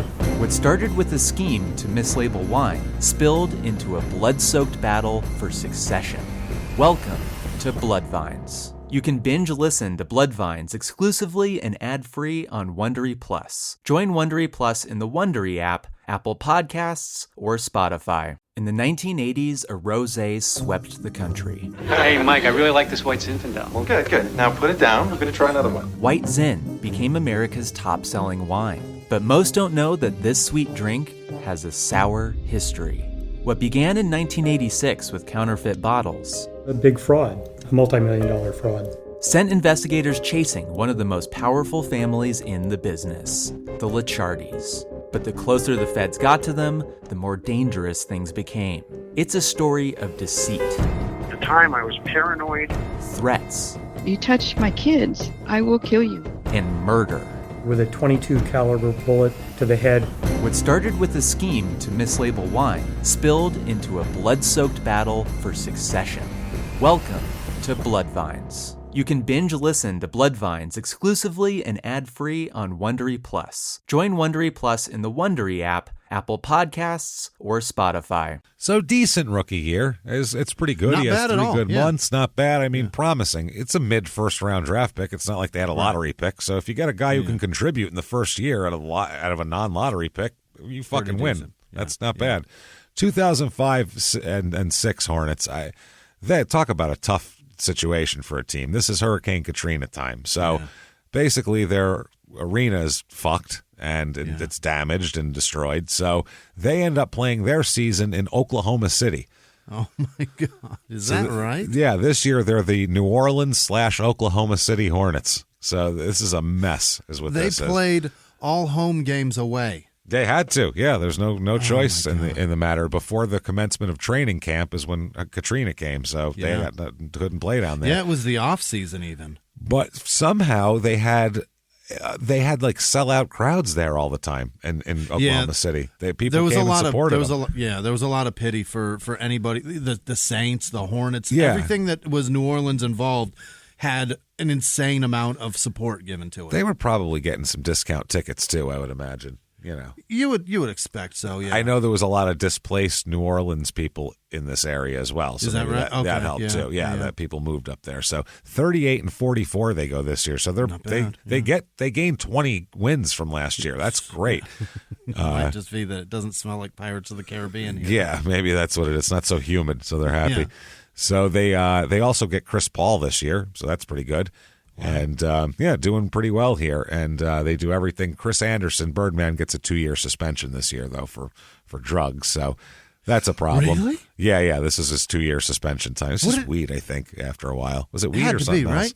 I don't remember. Honestly, I don't remember. I'm sure we'll talk about him at some point. But I hope so. And give the guy a pass, for Christ's sake. His life was ruined. Yeah. He's all fucked up. That's fine. Poor kid. I mean, with Delonte West, too. Same thing with him. He's a disaster. Yeah. So this year, 55 games, 25. He had a little knee problem this year, by the way, JR.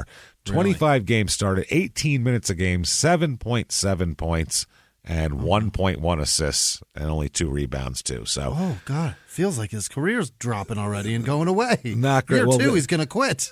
Byron Scott hates him this year. And really? says he has shit work ethic and won't start him and plays him lower minutes. And he's basically, the coach does not like him this year. Byron Scott says lots of bad things about him. Doesn't like him. I'm not surprised, but even watching him play when he was good with a good team, he's kind of a dick. Oh, well, yeah. He starts brawls, as we'll talk about, too. He's a pain in the ass. But he makes $1,297,080 this year. So, hey. $2.5 million so far. In his not life. bad. That's pretty good. He's 20. He's made that. It's awesome. Yeah. He's made $1 million for every decade he's alive so far. Not too shabby. July 14th, 2006, he's traded by the Hornets with P.J. Brown to the Chicago Bulls for Tyson Chandler. Is that right? Yes. You don't remember that because he's only on the team for 6 days, so he never plays for them, and there's never any games. Yep. July 20th, he's traded by the Bulls to the Denver Nuggets for Howard Isley and a draft pick. And Carmelo made him a star. There you go. So 2006-07, the Nets are 45-37. You mean Nuggets? Or did I say Nets? Yes, Nuggets. Who He's from New gives a fuck Jersey. about the Nets, Who James? cares?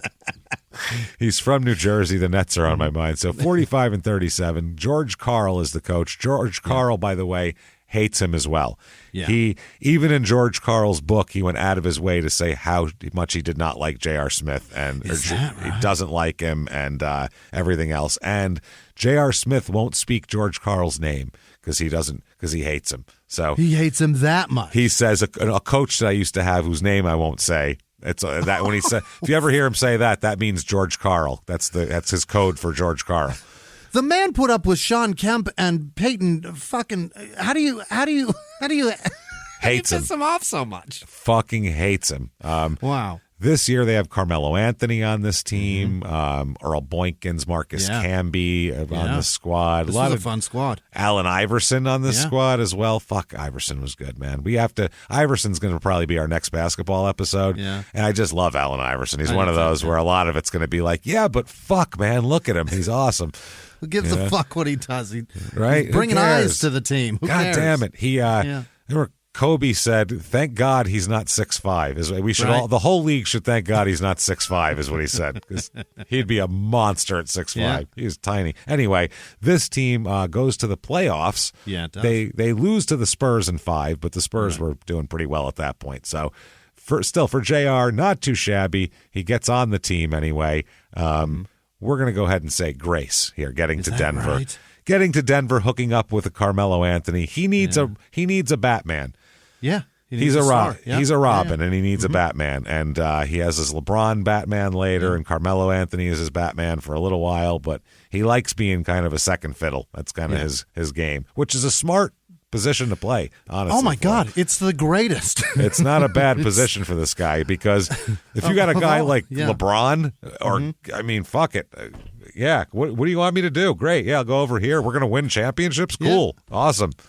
Of all fucking comic book people to be, Robin's the one I'd love. You don't have to do shit. He's still up on the goddamn podium at the end when the mayor's saying how great they are. Robin's standing right there getting all the accolades. So in the worst suit ever. The worst super suit. I have a feeling it's by choice, though. He picked that out. He could have had anything he wanted. Tights. He's like, I want yellow and red and green. I want to look like an idiot. Can you make me look like an idiot? Just make me look dumb as shit with just make me look like a mix between male stripper mask. Oh, do that, yeah. And make me look like a mix between a Christmas tree and a hot dog. Can you do that? That's what I like my outfit to be. Give me a Christmas tree, a hot dog, and throw a little bit of elf in there. Yeah, I'd like to be elfish, little elfin, sort of. I make toys when we're not fighting crime. It's the worst superhero, but he's the best because he gets a lot, benefiting like crazy. He's tremendous, man. I'm telling you. So JR talks about old George Karl. He says, quote, I had a coach who just killed me every day. I won't say his name because I would be killing him, and I don't want to fall into that trap. It's George Karl. But he put a bad label on me, and people who didn't know me assumed that if he didn't like me, I must be terrible. Just like you said, he put up with these people. How do you piss them off? You had 2 coaches back to back that have been with amazing teams and seen how that works. Yeah, and you're gonna do the opposite. He said, except they didn't know that he gets into it with everybody. Yeah, nobody likes George Karl after a while, but he wins a lot. Yeah. So Earl, his dad, said, quote, George Karl never liked him. He doesn't mind saying his name. Fuck George Karl. Bitch-ass, bald, heart attack having motherfucker. Fuck him. Fuck him and his bad heart. Fuck him, his bad heart, his big old fat ass. I don't give a fuck. Fuck Seattle. Fuck them all. Fuck Denver.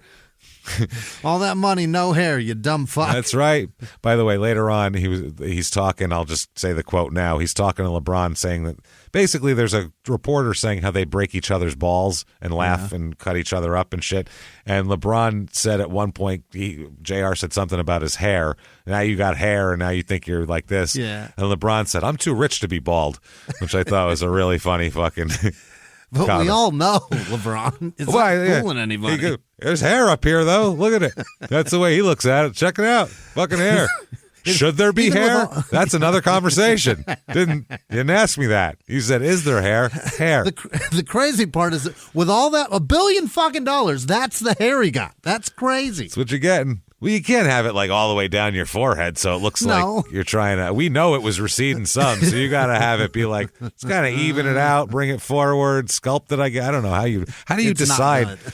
It looks so bad though. When dudes get plugs, they like decide where they want a hairline. So that would be a weird like where do I put my fucking hairline would be a weird question. I don't know how to answer. You know what I mean? Yeah. I don't know. I had a friend Where's that's bald that just tattooed stubble.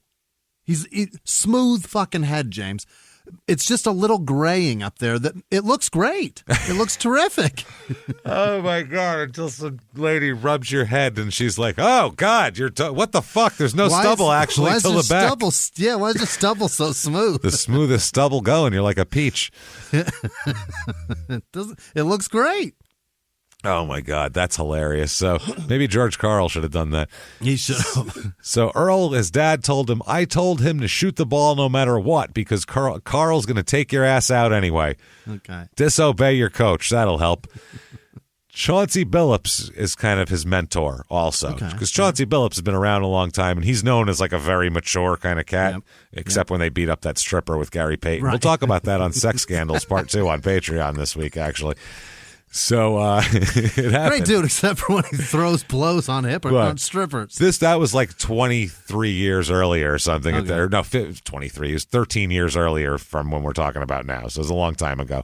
So he told him, Chauncey told JR, people will form opinions of you based on the way you look, how you dress will be how you're addressed, he told him also. That's when JR started wearing all sorts of weird, funky shit. He's known as a real fashion plate, JR. He wears like weird fur and shit. He's a nut. Really? He dresses, he's like if you give Cam Newton a little Rick James and you got J.R. Smith, basically. I guess I didn't know that. But yeah, he dresses fucking a little crazy sometimes.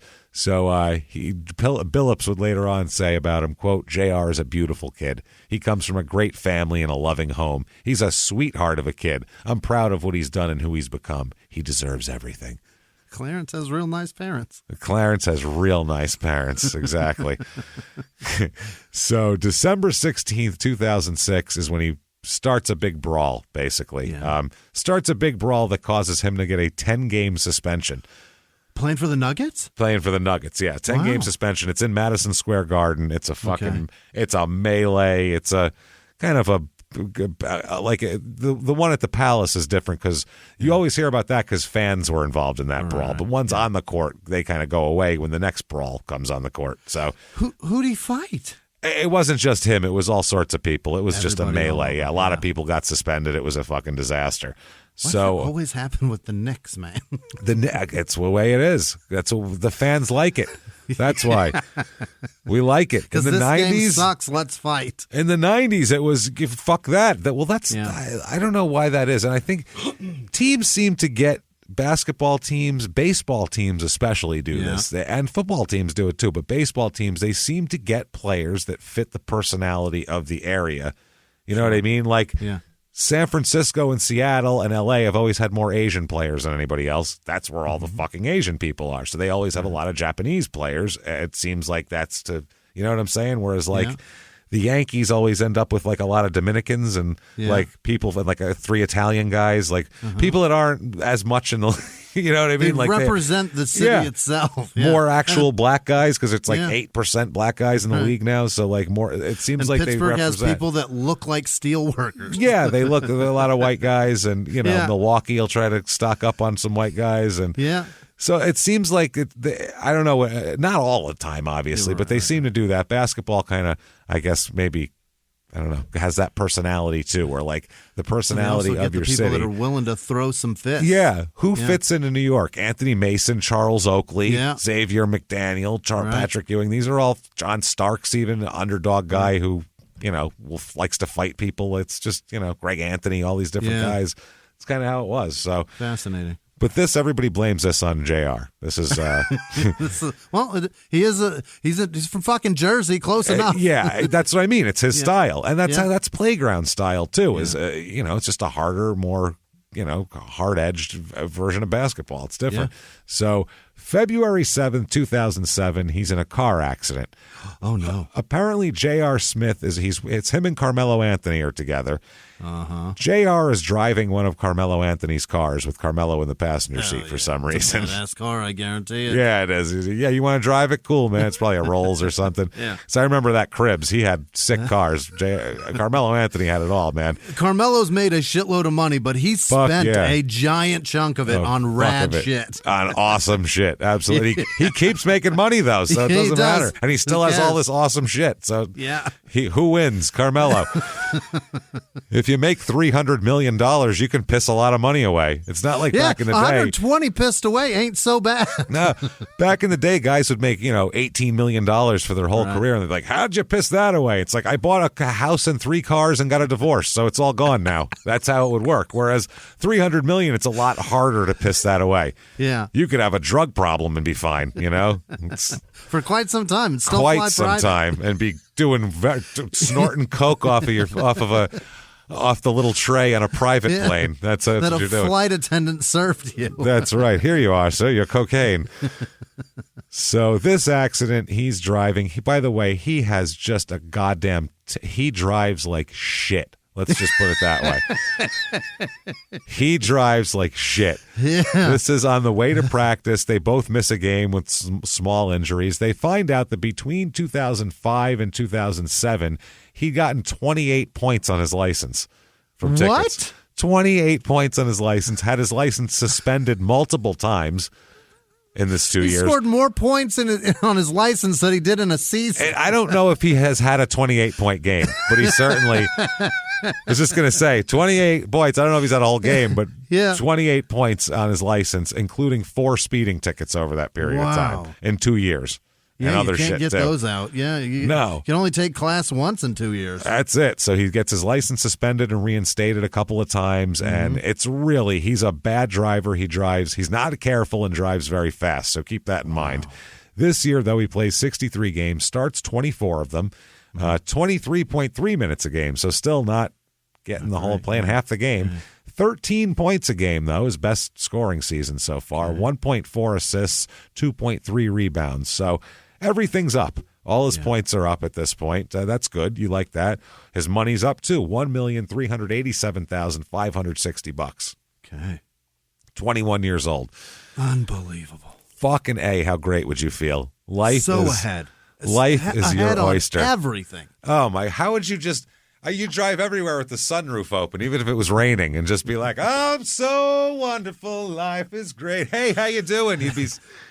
I'd be doing 90 with no turn signals too. Fuck it. You'd be like Tom Hanks after he fucked Daryl Hannah in Splash. He'd be, Mr. Bluebird on my... You're singing fucking Zippity Doodah around the fruit and shit.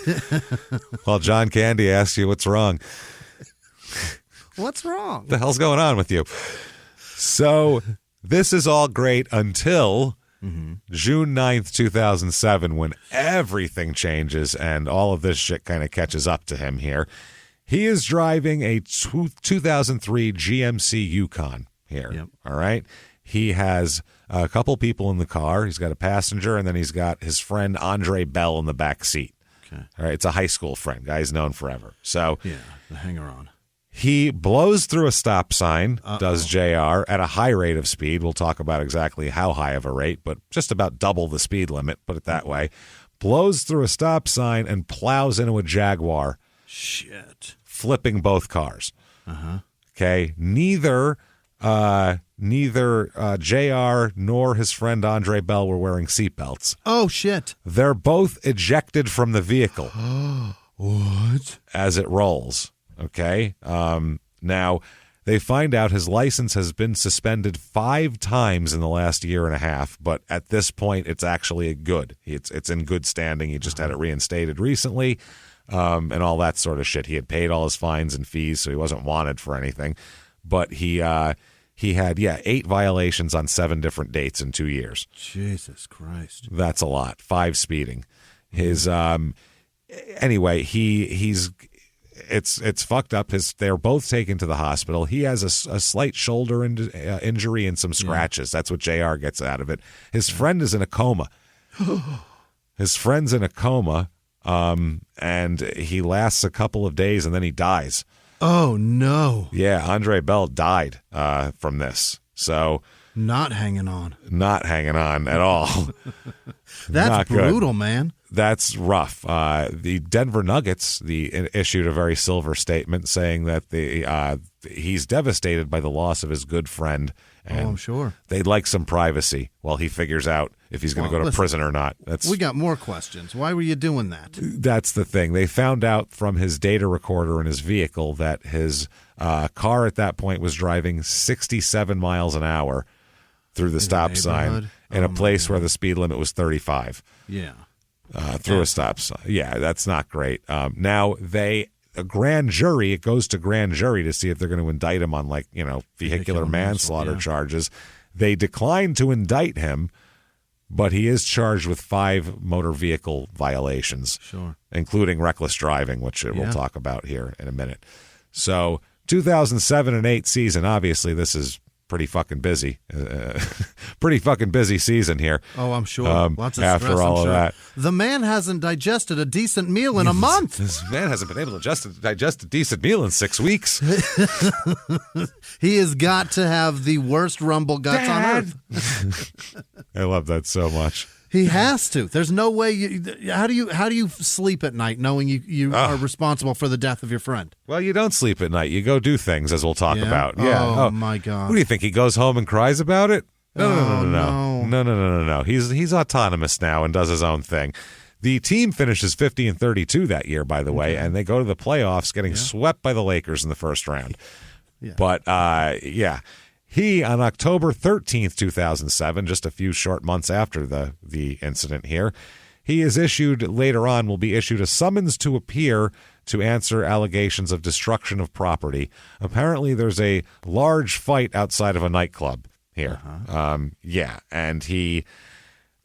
apparently it was there was only portions of it on video, but when the police arrived, the bar owner pointed out J.R. Smith as one of the main instigators of destroying shit and starting the fight. So I realize that I don't have all the information, but from the outside looking in, it does not appear that he is mourning the loss of his friend. It doesn't seem like it. He's out fighting and partying. Unbelievable. So he ends up getting suspended for 3 games after that, and the police decide to issue a summons rather than arrest him. I think because there was a lot of people there. I think is how it works. They were just issuing summons there. He is, suspended for 3 games, and he says, and I quote, "I take full responsibility for my actions that led to this suspension." He gives a lot of speeches like this. When you're a fuck up like this guy, you have to have a lot of apologies locked and loaded because you're going to need them. You're definitely going to need them. You're fucking up a lot. He has one of those composition books filled with mea culpas. Yeah, just a yellow legal pad where it's like my apologies, it's called. And he's got some that are in poem form, haikus he's got going on. It's very nice. Some headers for bar fight. Bar fight. For accidental murder of friend. Accidentally killing a friend. For pulling a handgun on a teammate in the locker room. That's a good one. I'm going to need that one for later. I'll let Gilbert Arenas borrow that one. Hold on a minute. He said, I realize the organization wants to help me become not only a better player, but also the best person I can off the court. I apologize to my teammates, the coaching staff, and my family, and the Nuggets. I promise to learn from this situation and look forward to returning shortly and being the best teammate I possibly can be. Okay. I won't, A, injure the star of my team, B, put the fucking the whole bread and butter of the team. I won't injure him with my bad driving. I also won't fucking kill any of my friends with my bad driving. Oh, and I'll try not to get in any more nightclub brawls all within a 6-month period. I'll try to be cool. A good good rule of thumb for not having fights at nightclubs is don't go to fucking nightclubs. Why would you go there?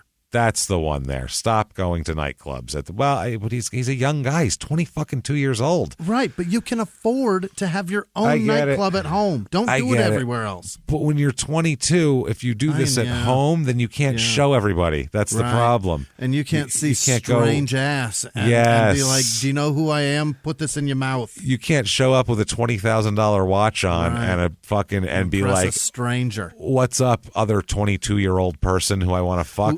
Aren't I cool? Yeah, look what I have. Can you do that? You cannot. Now, want to come back to my house to party? Right. Let's put this inside you. Exact. Come on. Let's get this in you.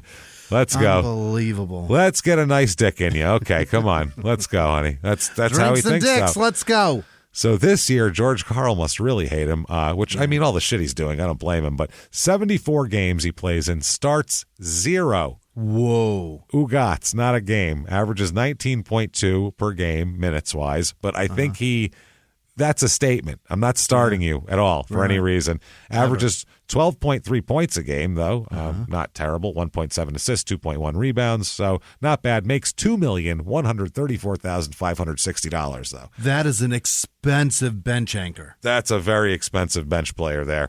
2008 and 9, the Nuggets are 54-28. They actually win in the first round of the playoffs, beating the Hornets. Right. So getting some Hornet revenge. Yep. Then they beat the Mavericks as well. Right. They beat Dallas 4-1, and then lose to the Lakers in 6 in the playoffs here. Tough. So and that because it was that was a big deal. And they lost in 6, so it was like it was a tough series hope. for them. There was hope. Yep. Hope is a bitch of a thing. Oh, man. Hope is the worst thing you could have in sports. It's only going to hurt you. It's the worst thing to get dashed. It's only going to hurt you, man. I'm telling you. Just be a Jaguars fan and get it over with. So they lose there. He plays in 81 games, starts 18 of them, 27.7 minutes per game, so it's a career high there. 15.2 points per game, career high there. He's 2.8 assists, 3.7 rebounds, all career highs by a lot. So very, very good. $4,985,001. Everything career high, including pay. That's amazing. Goddamn good. Now, June 30th, 2009, he's in court for his friend's death. Anything? For a bunch of shit. Now, this is for all the traffic shit related to Andre Bell's death. The problem is he's asking for, hey, please be nice to me, give me leniency here. Yeah. And the court says, hey, the judge actually finds it disturbing, they say, that you have gotten, since this has happened in a year's time or 2 years' time, you've gotten 2 speeding tickets since then. How do you do that? So they're like, your friend dying didn't get through to you to drive differently. Like, forget what happened to other people in the accident. You were thrown from your own vehicle. Career could have been over. I mean, the car this much that way, this much that way. His career's fucking over. This is all over with, and he's in a wheelchair. Main causes of this are speeding and running a stop sign, and you still have not stopped the one main thing. Yeah. You idiot. And he wasn't even drunk. He's just a terrible driver. He just drives like an asshole. Yeah. Just drives like a fucking asshole. Oh, my God. She also said, the judge, that letting him off without jail time would probably send the wrong message, because since you haven't learned it since then, the judge went on to say that there has to be a deterrence. Young people look up to Mr. Smith. He's a role model. What would that say to them? That it's okay to speed? Yeah. Bell's mother, Wanda, and her brother attended the hearing, and they also, his JR's defense team read a letter from Andre's mother, Wanda, which she wrote last fall in support of JR, calling Smith, quote, a beautiful young man who was like a brother to her son. Why does everybody say beautiful about him? He's a beautiful young man, Jimmy. Don't you understand? Don't you see beauty? Somebody said that about him. Don't you see beauty where it is, Jimmy? Jesus. Do you look at a sunset and go, that's nice? I mean, come on. You look at a beautiful work of art and you say, yeah, that's all right. Or do you go, it's beautiful, man? I've seen nothing beautiful about this guy yet. He's fucking beautiful. Shut your mouth, Jimmy. He's super beautiful, dude.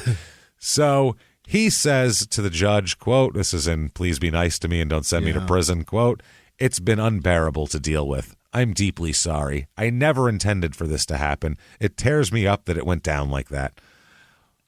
I believe that. That's probably true, but you still haven't fucking corrected your behavior. You're still a dipshit. And she says, you, sir, may fuck off 90 days in jail. Not bad. Not but suspends 60 of them. So he's going to spend a month, and he can schedule that whenever he wants, I'm sure, and do it in the off season. This is bullshit. A month in jail, of which he'll spend 24 days, by the way, there. Also, it's not over yet, Jimmy, 500 hours of community service visiting sick children at hospitals, which he's on the fucking basketball team. He should be doing that anyway. Right. You know what I mean? So they also suspend his driver's license for 2 years. Yep. Which is probably good.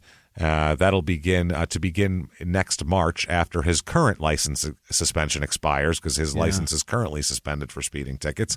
They also impose, now here's the stiff part of it, Jimmy, they impose a fine on him as well. So they're going to hit him where it hurts. Where does it hurt? The pocketbook, Jimmy. Yeah. To the tune of $506. And six, motherfucker. Oh, and there's court costs. Don't forget about those. $33 in court costs. So he's fined $539 in addition to this. So that'll teach him. Ridiculous. Yeah. And in addition to that as well, this is, by the way, despite the opposition from the Bell family, the court entered a civil reservation, which means that this is barred. This ruling is barred admission in civil proceedings. So if they sue him, the Bells, they're not allowed to say he was found guilty and sentenced to this sentence in civil court. That is fucked. They're not allowed to know that. That's part of the deal. That's fucked up. That's part of the fucking deal that they negotiated. So they just made a horrible case for Bell's family to sue for wrongful death. That's fucked up, man. Basically, that's ridiculous. They're going to have to settle with him is what that is, I guess. So his attorney said he's 23 years old. He's a tough kid, and he's going to do these 4 weeks and come out a better person. And the Nuggets said, we will continue to support JR during this difficult period, and we'll have no other further comment. Yeah. There. Because if we say anything else, we're going to just be looking shocked that he got off with this. This is amazing. It's going to look bad either way, essentially. So August 5th, 2009, he gets out of jail, okay? And the Nuggets said that they had nothing more to say about it. When they asked the Nuggets, they're like, well, nothing, whatever. He immediately hits Twitter when he gets out of jail. JR, social media is the worst thing for him because it gets him in a lot. His favorite? It's cost him money. It's cost him games in the NBA because of shit he's posted on social media. Yeah, he always gets in trouble on social media with the league. So he tells his followers, quote, I just came home. I thank all the fans for your support. But he spelled came instead of with a C. He spelled it with a capital K, which is a gang thing. Yeah. To take the C out of everything and replace it with blood guy. Yeah. And it's a capital, so he's making sure that you see that shit as well. So that's the thing. That says that's a telltale sign that someone's... Not so that you see it, James. It's so that you view it, because you better not say right. C. You didn't see. You're right. No C. You viewed it. God damn it. You're right, Jimmy. You know what? When you're right, my friend. This son of a bitch is just pointing out, I just got home. By the way, I'm now a blood. I did 24 days in jail. I had to join a gang. In jail, not prison, jail. Yeah, now I'm a gang member because it didn't come from his youth when he wasn't allowed to go outside and his dad was a millionaire. Right. That's not your typical blood. I spent 24 days in Capital K County. Yeah, I did it in Capital K County. Can't wait to go play the next game out in Capital California K. Holy shit. Unbelievable. So apparently he did this a couple times with a couple different tweets where this one caught people's attention because it was when he just got out of jail, but then it happened a little bit more. And when it was brought up, he shut down his account for a while. Whoops. I thought you understood. I didn't think it had to say it. Oh, it. shit. I thought, fuck, I didn't think anybody knew about that. Oh, yeah, they have lots of documentaries and stuff. Everyone knows about that. My bad. Jesus, do you think that was like a fucking private thing? Haven't you heard of gang banging in Little Rock, you dipshit? Just say, since banging in Little Rock, since HBO Undercover, they've known about that shit. 1989 was a big year for most people, you fucking jerk. Yeah, big shit. So he's still on the Nuggets in 2009 and 10. Yeah. Jesus Christ. Oh, man, wearing all that fucking blue and yellow's got to drive him nuts. He hates it. He's like, man, look at this. I'm part blood. I'm part Crip. I'm part Latin King. I don't like this at all. I got gold mixed in here. Yeah. Gold and fucking blue. No good. So 2009, 2010, they're 53 and 29. So teams under Carl always go to the playoffs, and they have Carmelo Anthony, who's a pretty good scorer. It's pretty helpful, yeah. They lose in 6 to the Jazz in the first round, though. Either way, he plays in 75 games, starts 0 of them. Again, he plays 27.8 minutes a game, so pretty much the same exact as last year. 15.4 points, 2.4 assists, 3.1 rebounds. Pretty much the same stats as well. Yep. Better money, though, $5,508,426 for Mr. JR. It's so lucrative to play in the NBA. God, it's so lucrative to be good at sports, isn't it? It's crazy. And huge and be able to fucking dunk with your forehead. That'd get that high in the air. It's unbelievable what you can achieve if you're just good at that sport. 2010 and 11, he continues to achieve this. They go 50-32. The Nuggets do go to the playoffs, lose in the first round to the Thunder. That's ouch. Yeah. George Karl's mainly what he does here. This year, 79 games he plays in, only starts 6 of them, 12.3 points per game, which down a little bit, but still not bad. 2.2 assists, 4.1 rebounds. So he's up a whole rebound, though. So that's great. Yeah. Not too. They might have told him to, shade inside a little more. Yeah. So $6,757,851. One more rebound, one more million. Let's wow, Jesus that is God. awesome. He is stacking shit right now. July of 2011, he is sort of, I guess, arrested but taken in on a traffic violation he's in Miami for operating a scooter without a valid driver's license. On the street? On the street. You fucking idiot. Just rented a Vespa and he's out there running it around. That's it. Fucked it up. Idiot. So 2011-12, there's an NBA lockout. Yeah. And during that, a couple of these guys went and played basketball in China. Oh, including J.R. Smith. Yeah. He went over to China and he played for the Zhang Golden Bulls. Played shitloads of X's. There's a ZH and a JI. So that's like a Z and a G. I don't speak Chinese either, so it really hurts. I don't know that one. The Golden Bulls is who he's playing for. Okay. Not the Chicago Bulls, the Golden Bulls. It's mixing up the Warriors and the Bulls together. Yeah, it's the Golden Bull State. The Golden Bull State Lakers. It's great. Play for us. Yeah. Come play for the Celtics of the Golden Bull Lakers. So he spends almost a whole year there. They pay him $3 million, which is the most they've ever paid a player to come there. $3 million? $3 million. Wow. They're very, very excited. Unfortunately, he is fined over $1 million of that by the team in fuck-ups and fines. Really? Yeah. He's such a fuck-up over there that they take a third of his salary back in fines. He was apparently terrible to coach. He skipped, they said, just about every practice. Wow. He just wouldn't go to practice. They said he missed over 80 practices in 4 months. That's just a lot. Just stop expecting him to even be there. Yeah. Just don't even invite him anymore. He's not coming. Don't tell me how many he missed. Tell me how many he made. I'm guessing 0.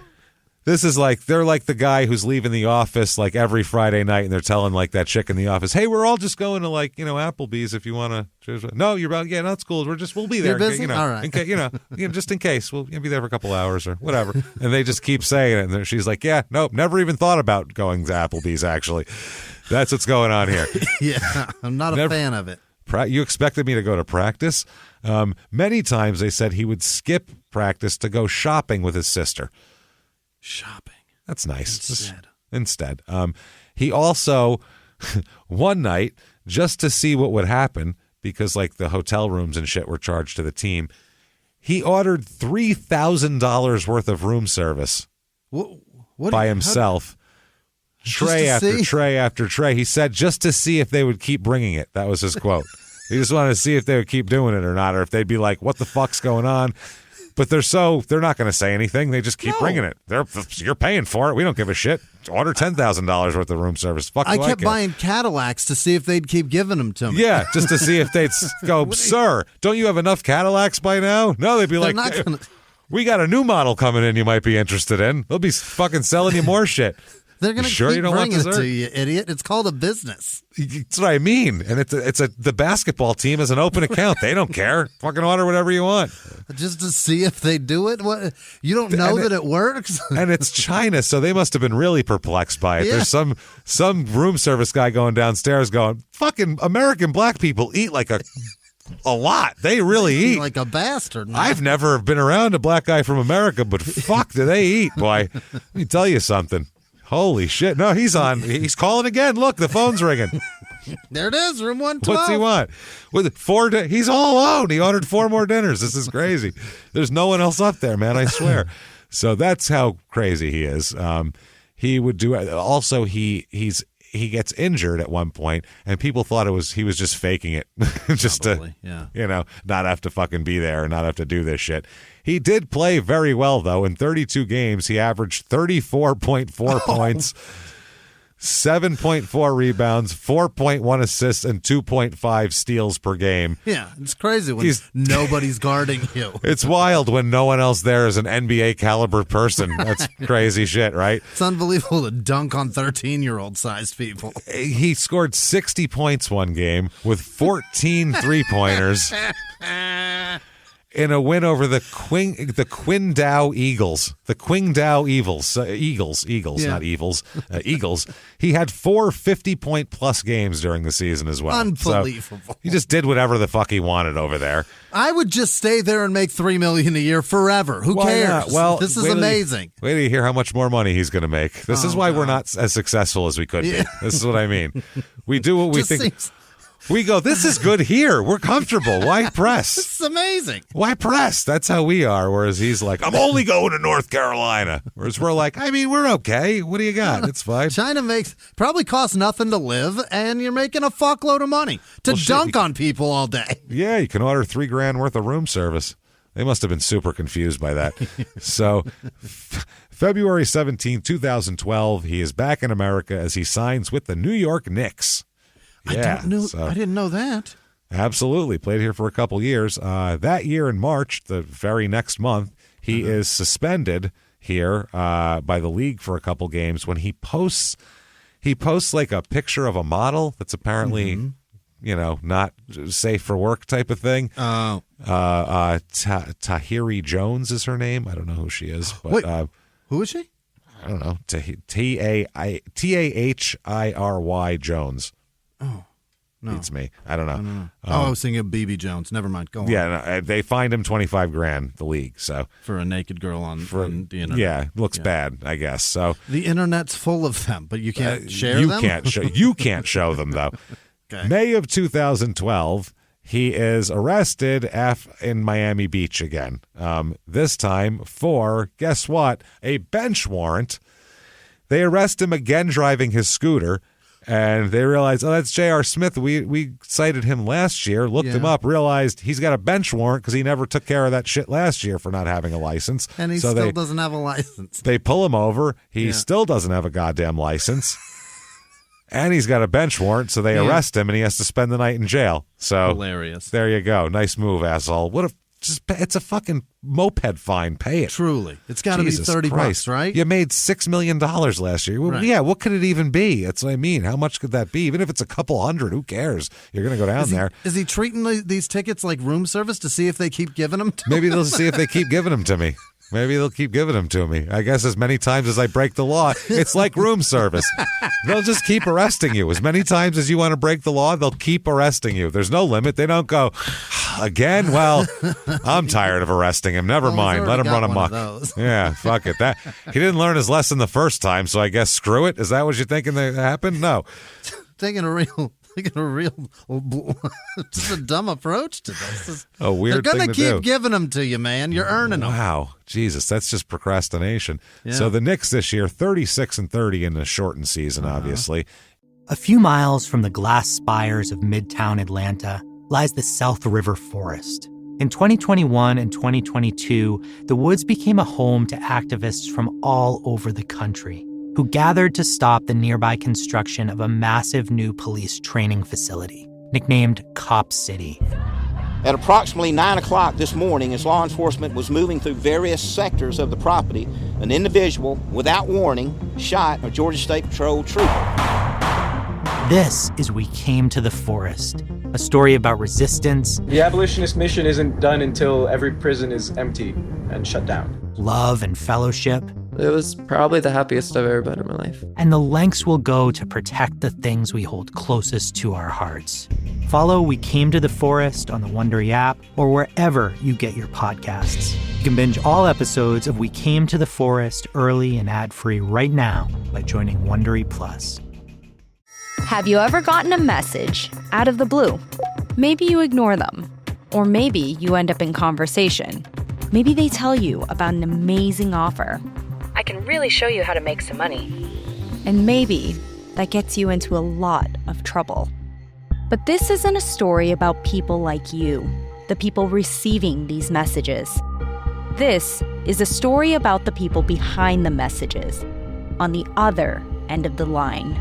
Thousands of them, working in a micro-city built for scammers.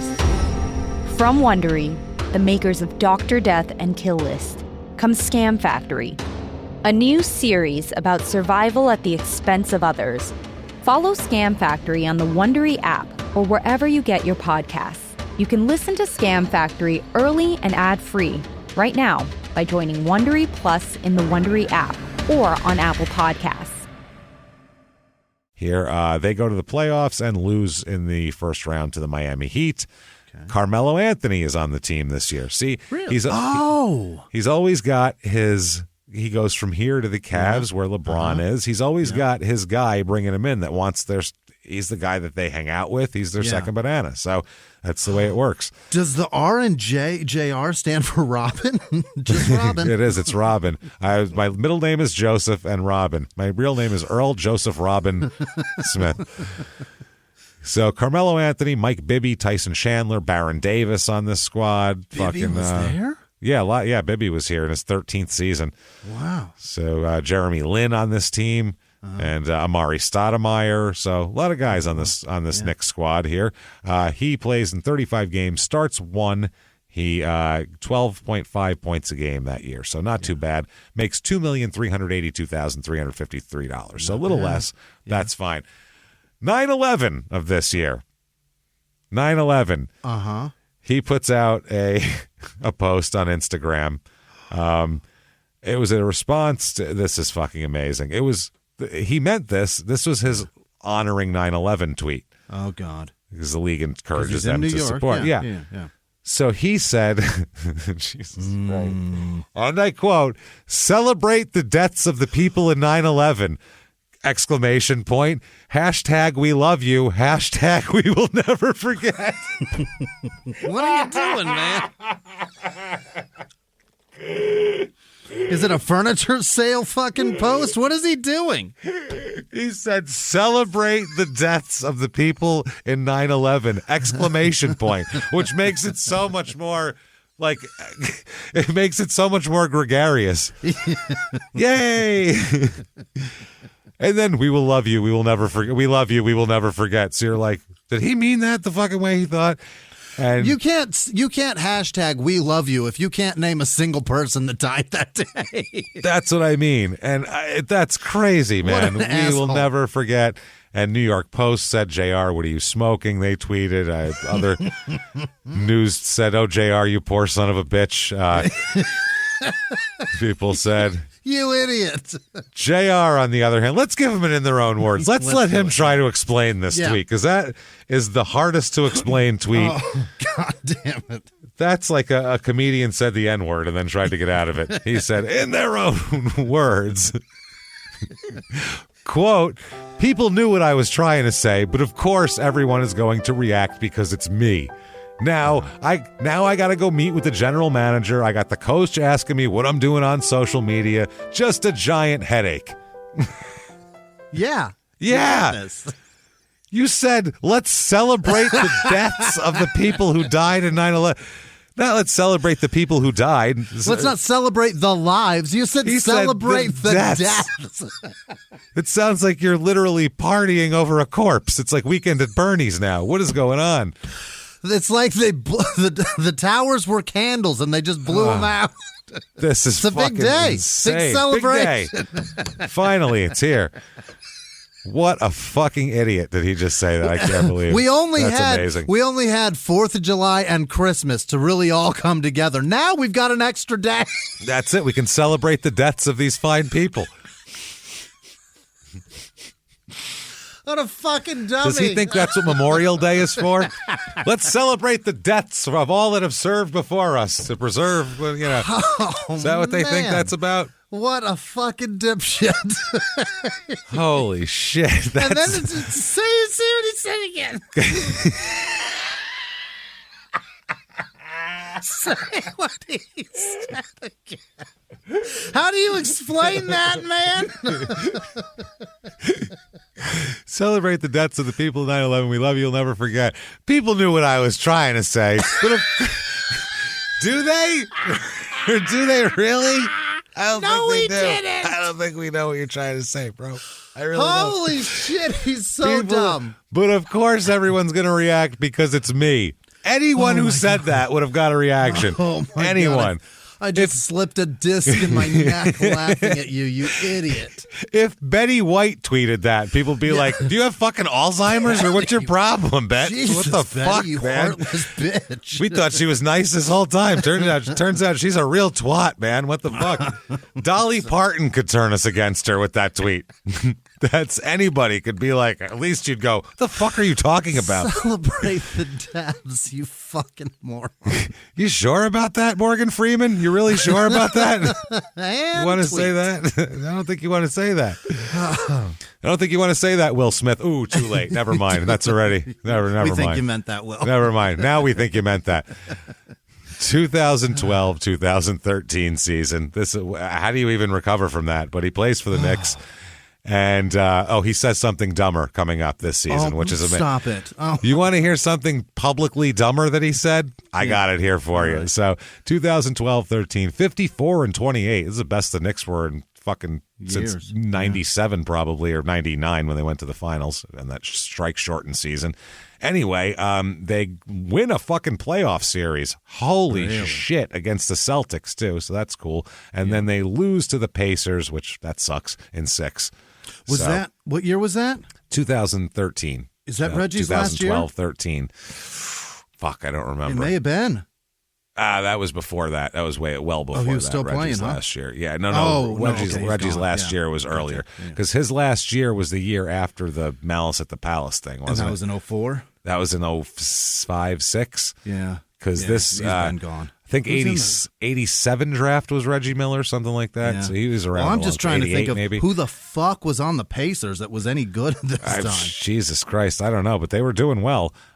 January 26th, 2013, in the middle of this season, he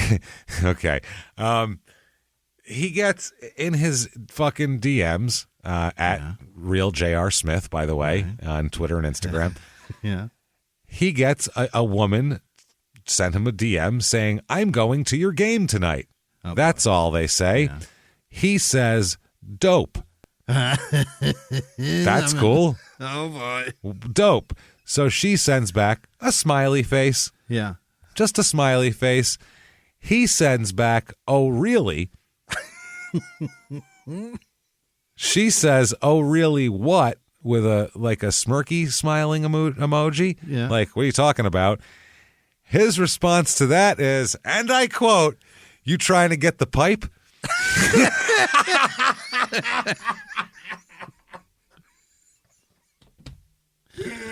Oh, God, it hurts. It's so embarrassing. I can't even breathe today.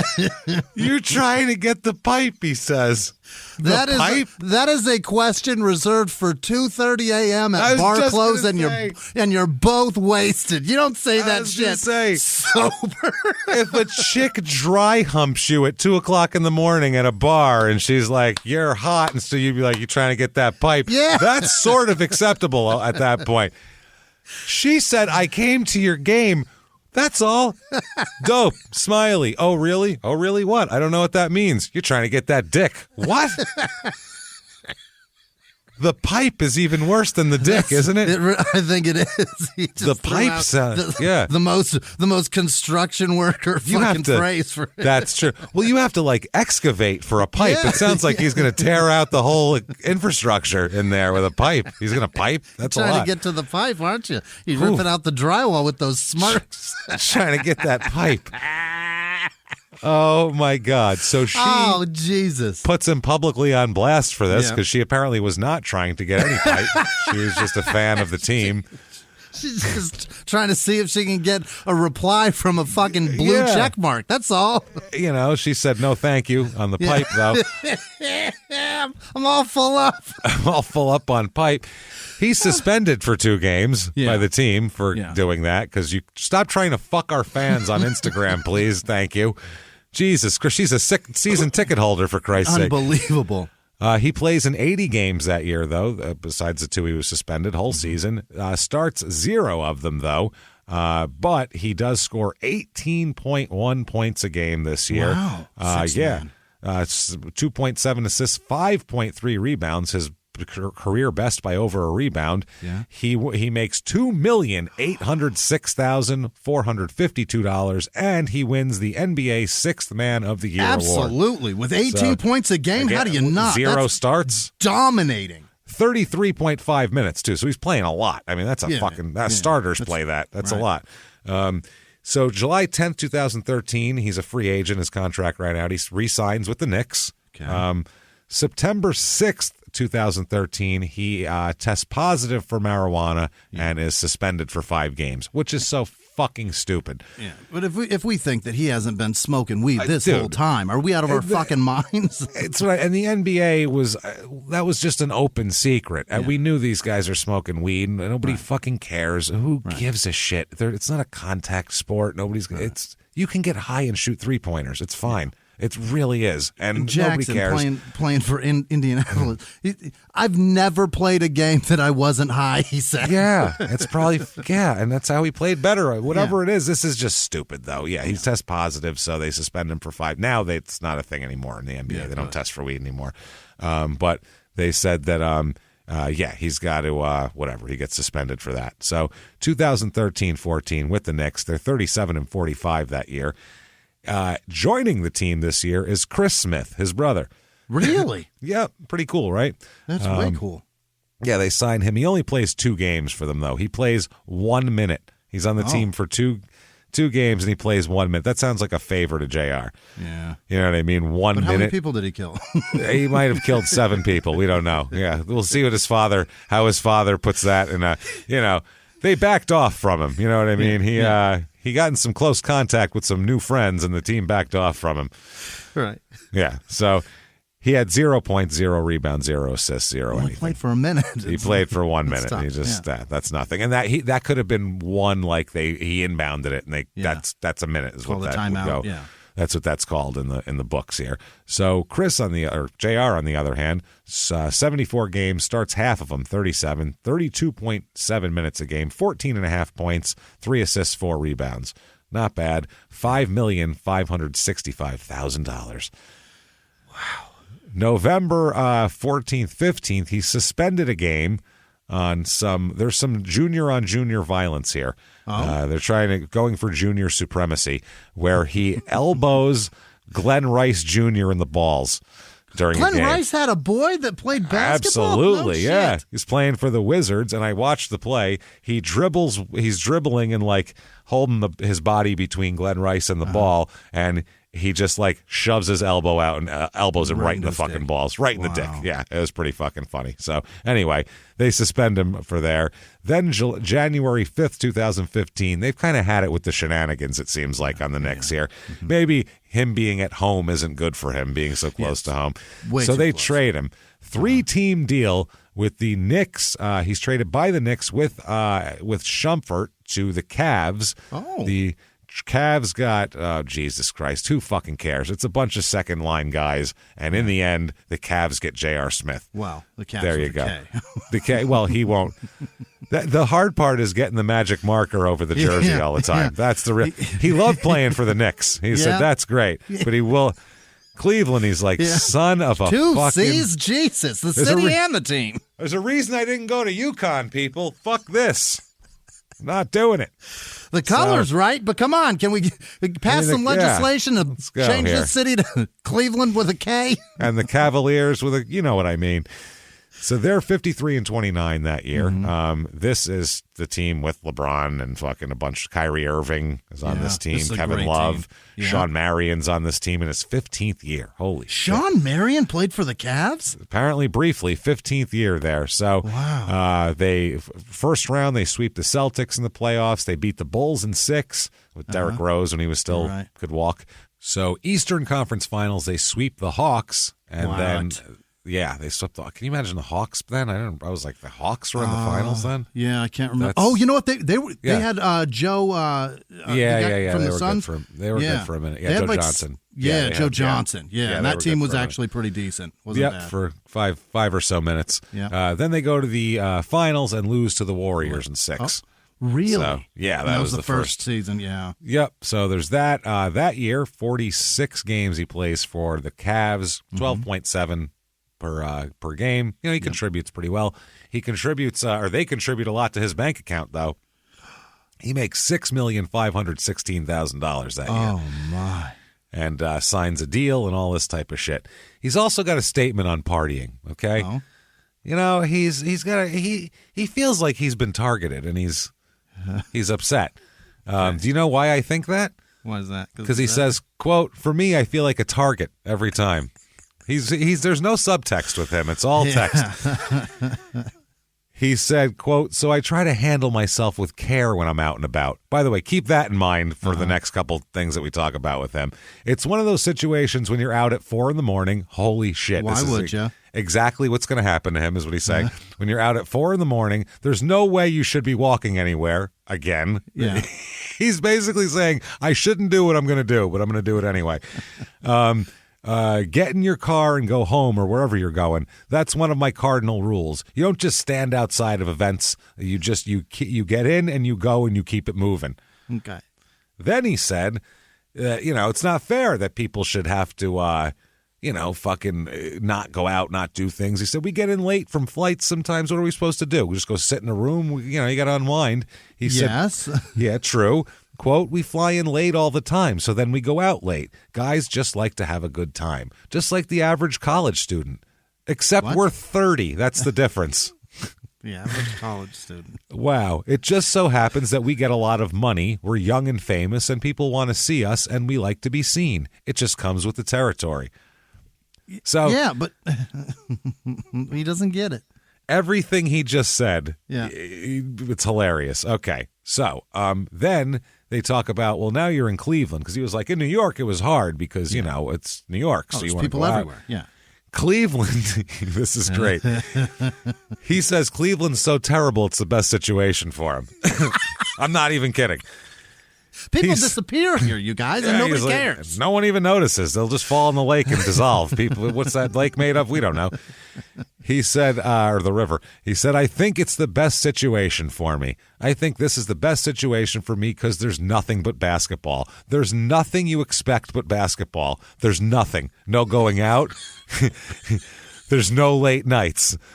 There's video games, basketball, and basketball. So it's a great thing because I go back to where I'm from. When I grew up, I was never, ever allowed to go out. I missed my prom because I went to an AAU tournament and all that stuff. For me, it was basketball, basketball, basketball. So he's like, being in Cleveland is like being under the thumb of a domineering father who has control over your entire life because it's the same amount of socializing you could do because there's nothing to fucking do here.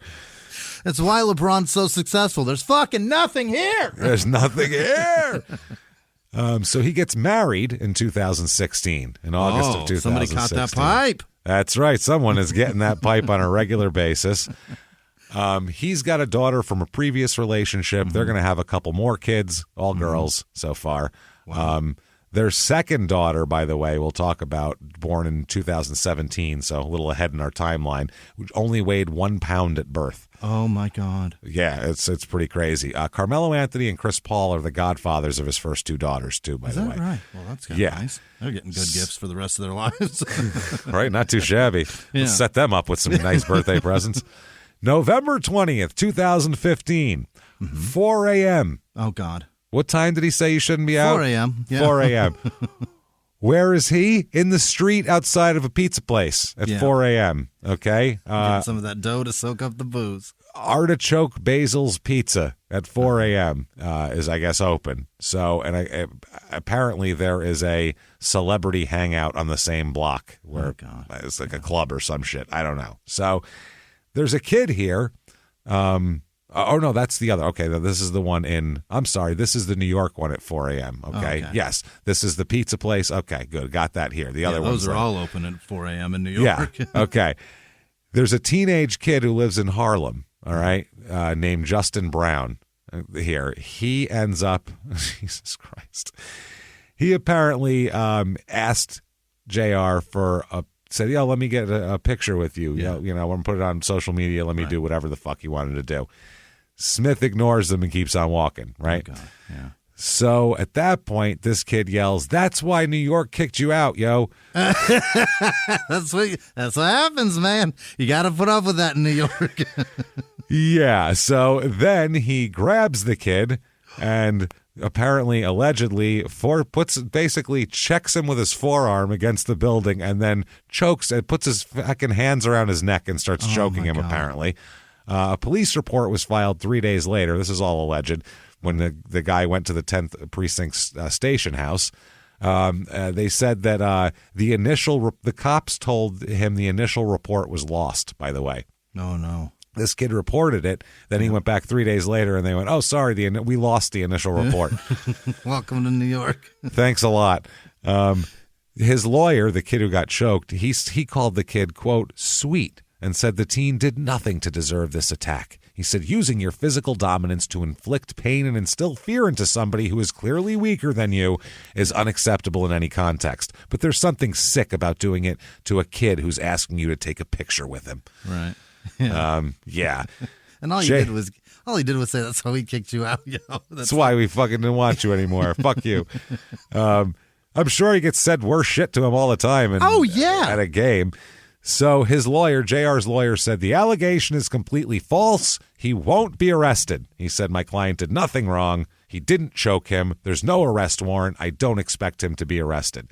J.R. Smith immediately went to Twitter and said, "Don't believe everything you read." That's right. Absolutely. And so the team said the team had no response to it. They were like, "We don't want to talk about this." Teen sues him at this point for $2.5 million. Oh, it's a little excessive. That's steep for a choke. In the video of him doing all this, because they're talking, I think he's on Snapchat, I want to say, or some shit. But it's do they have Snapchat in 2016? I think it's right in the beginning of it. They have it. Yeah. Yes. It might be even Instagram Live, right? I think it's Snapchat in specific, though. All right. I think he's doing that shit, and he's doing something at the moment. And J.R. Smith walks by, and so this all happened in kind of real time on social media. Yeah. So. I guess you can hear the kid on the video say, quote, "I'm going to get JR to punch me and sue him for $50,000. Oh, you dumb shit. So, but JR still, he just said, you can't be walking around at 4:00 in the morning. People are stupid. They try to get in your shit. Exactly. Yeah. This is exactly the situation you were warned against. So don't fucking bite. Right. Don't bite. They're trying to get you to do this. So anyway, that particular clip did not show J.R. Smith choking him. This was a different cell phone video. So that's how they went. Now on LeBron, he loves LeBron. He says, quote, "It's like big brother, little brother." That's what J.R. says. Yeah. Majority of the time, it's big brother who has the talent and has it all. The younger brother has talent too, but he only gets looked at because of the older brother. Right. He understands his fucking role in basketball. Yeah, it's a real Dottie and Kit Keller thing. Yeah, it is. It is. Yeah, Kit can pitch. It's fine. So LeBron, he backs this up. He said, "JR is definitely my brother. His family is my family. His girls are like my nieces. When you meet special people that mean something to you and that are true, that's when you know you have a friend for life." Mm-hmm. So LeBron fucking loves him. And they told him that they told JR that LeBron said that about him. And JR said, quote, "He's basketball royalty, so coming from him, it means the world. From the time I've met him, it's been nothing but encouragement. That's an amazing quality to have. If you show people that you believe in them and feel for them, that's a true quality. What better can you give your friends than encouragement? For guys like us, so many people want to be around you because of who you are." Mm-hmm. He really loves to tell you how fucking in demand he is as a human being. Yeah. especially with Braun. But it's like, thanks, bro, but I don't really need anything from you. I got my own money. I got my own family. That's how you know our friendship is genuine. I don't ask for much or need much. All I really need is peace of mind and conversation. Jesus Christ. So he loves me and I love him. Yeah. And we spoon on the road. And I made $30 million, so. I've also, LeBron's making, everyone knows who I am now. Isn't that pretty cool? So 2015-16, 57-25 for the Cavs with a K. They sweep the Pistons in the first round of the playoffs, sweep the Hawks in the second round. They win in 6 over Toronto in the Eastern Conference Finals, and then it goes all the way to 7. That was an amazing Game 7, by the way, against the Warriors there. Mm-hmm. That was a really good series. That's the one with LeBron with the powder, right? That's he did that all the time. Is that where it came from? Is that where that one came from on the clip, though? You know what I'm talking about? Maybe. I'm not sure. This was the Kyrie Irving hitting. He was fucking unconscious at the end, hitting those fucking threes and shit. Yeah, that was wild. So, but they beat Golden State. Yeah. During the celebrations for the finals victory, he is just wandering around. As soon as the fucking game ended, he took his shirt off for some reason, and he's just wandering around with no shirt on, and everyone else is shirted in this entire production, except for him. Shirtless. So when, at the time, President Obama called to congratulate the coach there, he called to talk to Tyrone Lue. Obama made a reference to Smith's not having a shirt. He's like, why does your guy have a shirt on all the time? That's pretty funny. So everyone noticed this shit, and that became very famous. So then he had a shirt made that was a T-shirt of him without a shirt. It was his torso, with all his tattoos, and she's got a ton of tattoos. That's his thing. Yeah. So 2015-16, that season, he started all 77 games he played in that year. Wow. 12.4 points, 1.7 assists, 2.8 rebounds, played 30.7 minutes a game, and made a cool even $5 million. Fantastic. So, not too shabby. And then he says he's got it all, Jimmy. You know how I know that he thinks he has it all? Quote, I had everything. He had it all. Yeah. That's it. He said, we had just won the title. I just got married, signed my deal. It was everything I ever wanted. Everything.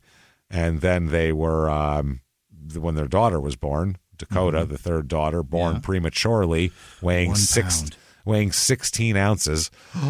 Which exactly a pound? Fucking terrifying. And that neonatal, my daughter was in the neonatal unit because she had to be born early because my ex had the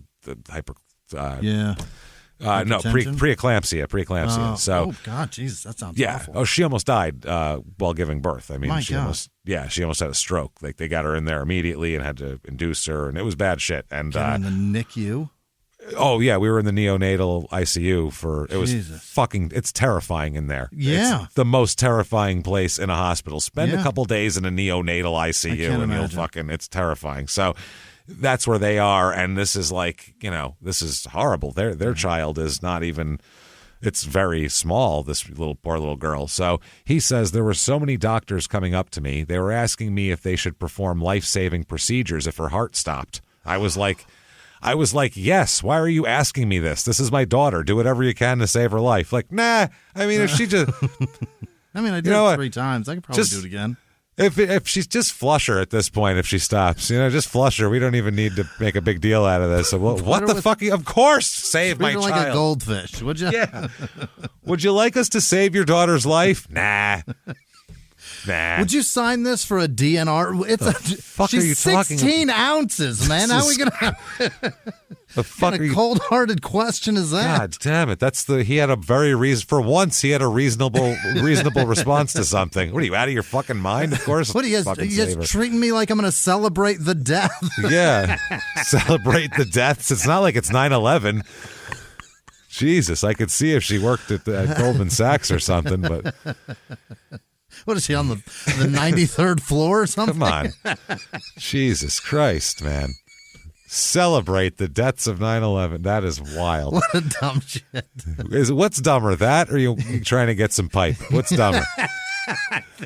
I think it's celebrate pretty close, the deaths. right? Celebrate the deaths is pretty awesome. That's pretty good. I mean, going from emoji conversation to, are you trying to get the pipe?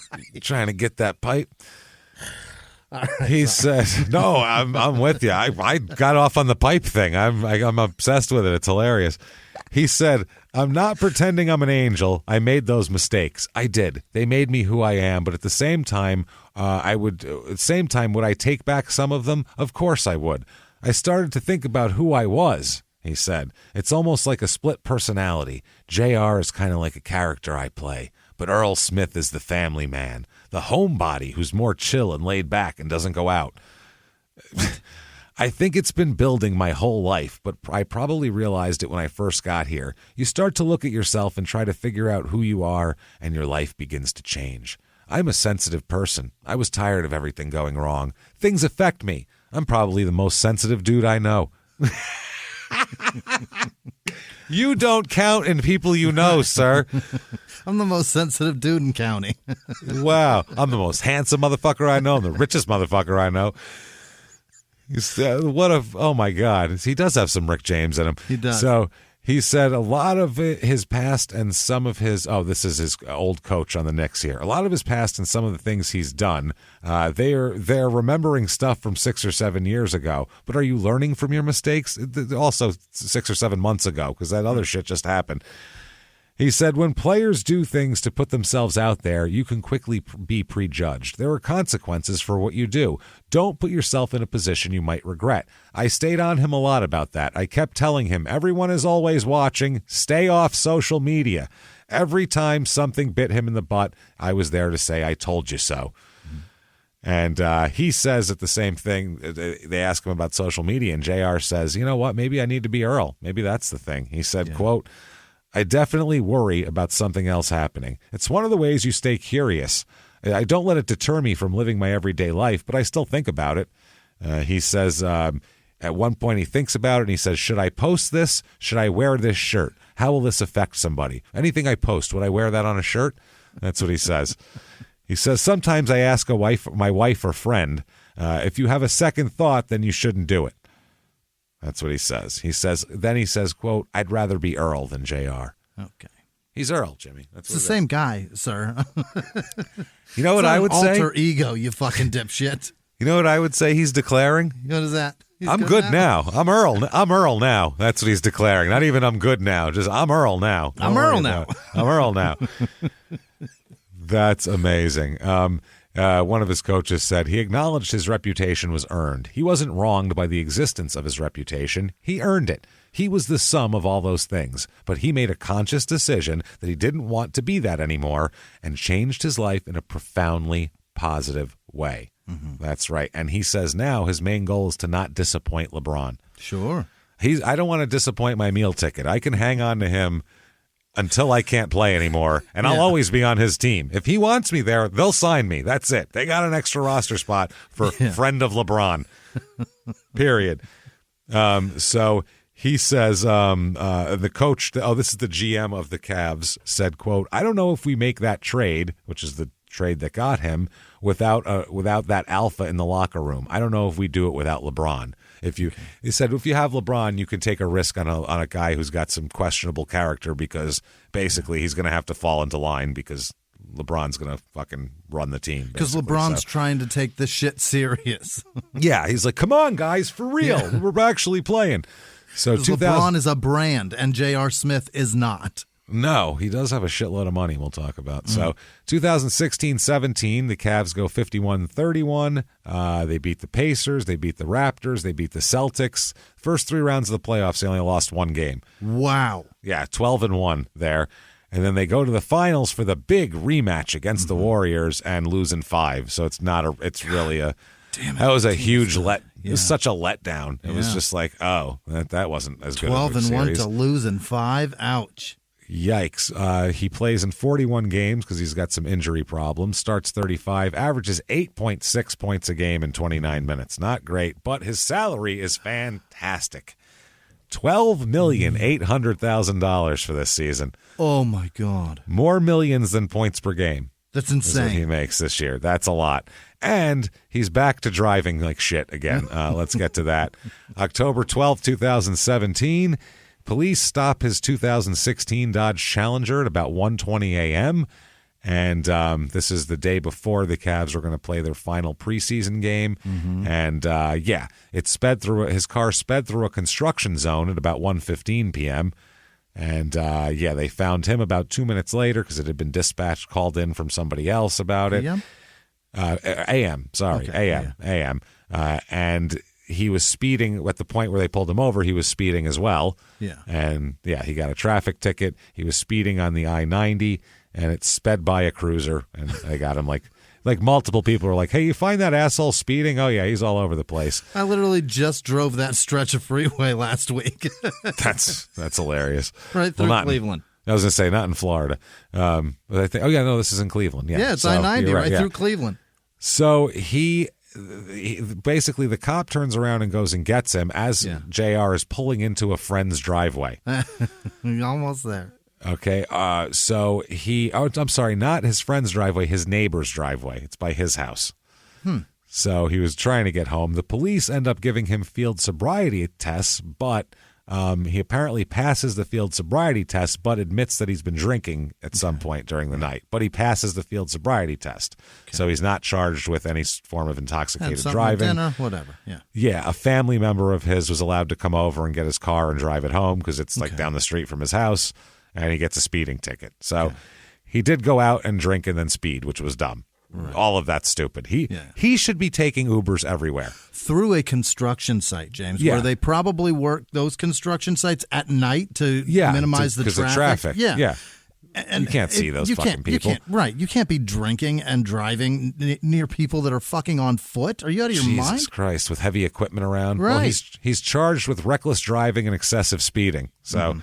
Yeah. That's not great. He pleads not guilty here to a charge of willful or wanton disregard of safety also. Yeah. So, that's how that goes. 2017-18, 50-32 for the Cavs.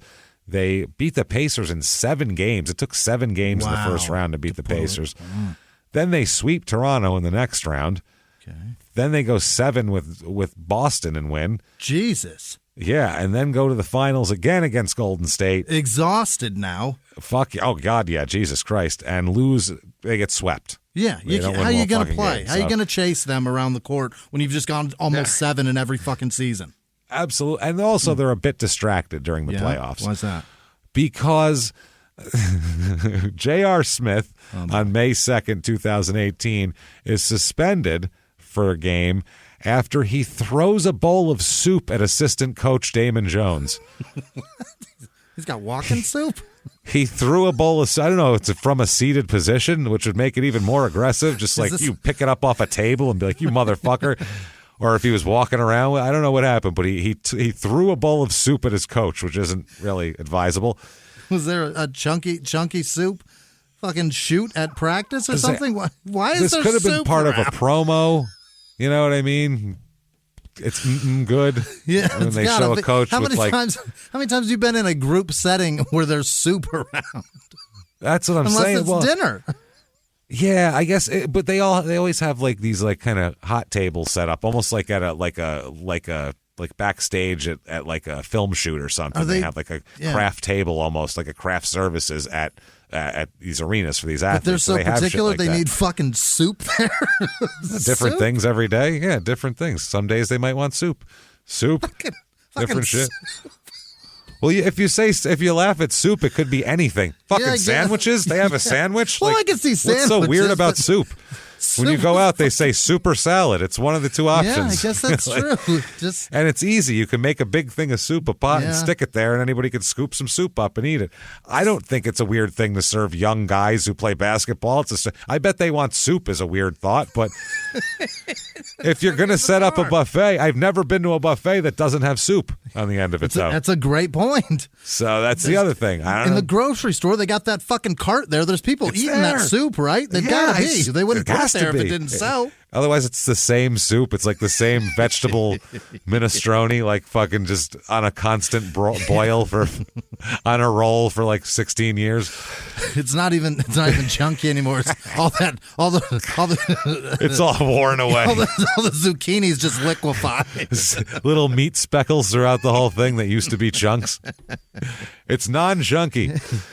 So that year, anyway, 8.3 points a game. 8.3 points a game that season for him, but he makes $13,760,000. Wow, and somebody caught a bowl of soup in the chest. For that, yeah. Wow. For this. He also, there's a lawsuit apparently that gets filed because apparently Milwaukee Bucks guard Sterling Brown, do you remember this? He got tased a few years ago. No. The video came out. He sued the police department in Milwaukee. It was a big deal. Well, one of the cops around here, where is this? Yeah, I guess he had double parked at a Walgreens or something, and they ended up tasing this basketball player. Wow. So some other cop came out and said that, quote, I hope J.R. Smith double parks in Walgreens handicap parking spots when he's in Milwaukee.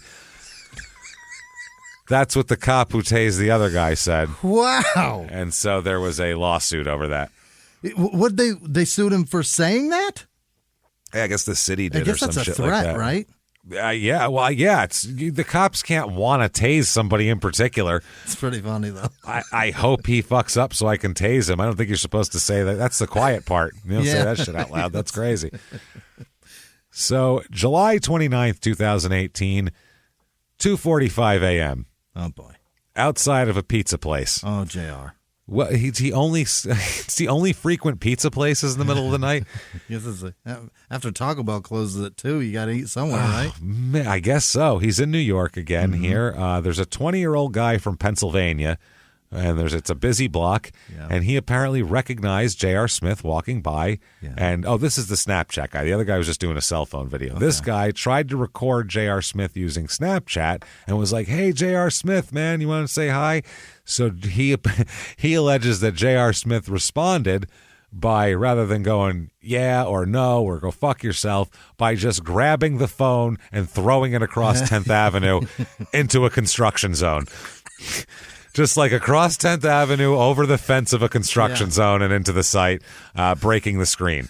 Put this in the bridge, too. Yeah. He said, nope. There you go. There's your Snapchat. Yeah. It's going to have a really cool shot at the end there while it spins through the air. Then this guy flagged down 2 patrol officers who looked around for J.R. Smith, but by then he was all gone and they couldn't find him and he's out of there. So, I mean, this is fucking ridiculous. J.R., they can't even find him. He disappears into the night like a ghost. Like Robin would. Like Robin, like a cell phone tossing Robin. And it's crazy. No one knows where he is. No one can find him except one person can find him. And that's God, Jimmie. God. God finds him and he has words for J.R. Smith. Yeah. And God says...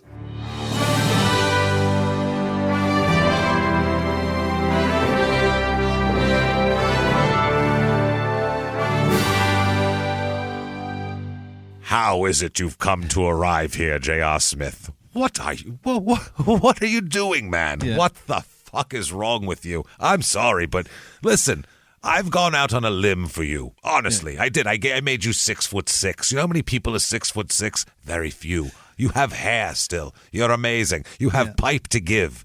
Pipe to give. I give you pipe, height, and hair. This is how you repay me? Yeah. With your insolence? No. I even saved you. I saved your daughter's life. Do you understand that? I was listening. I was like, JR, I heard you the first time. It's done, okay? Calm the fuck down. You kept talking and talking. It's fine. This is how you repay me? Going out at pizza places, throwing phones into play. I killed your friend for you. Do you understand that? I did that so you could live. That's how this works, see? It gave you what's the thing that gave you the most strength? Going forward from that, exactly. Right. Yes, plan. This guy right here. Ever hear of that? Plan. Long plan. That's how it works with me. Yeah. So anyway, I have to go cause a flood in the Midwest. I'll be back soon, though.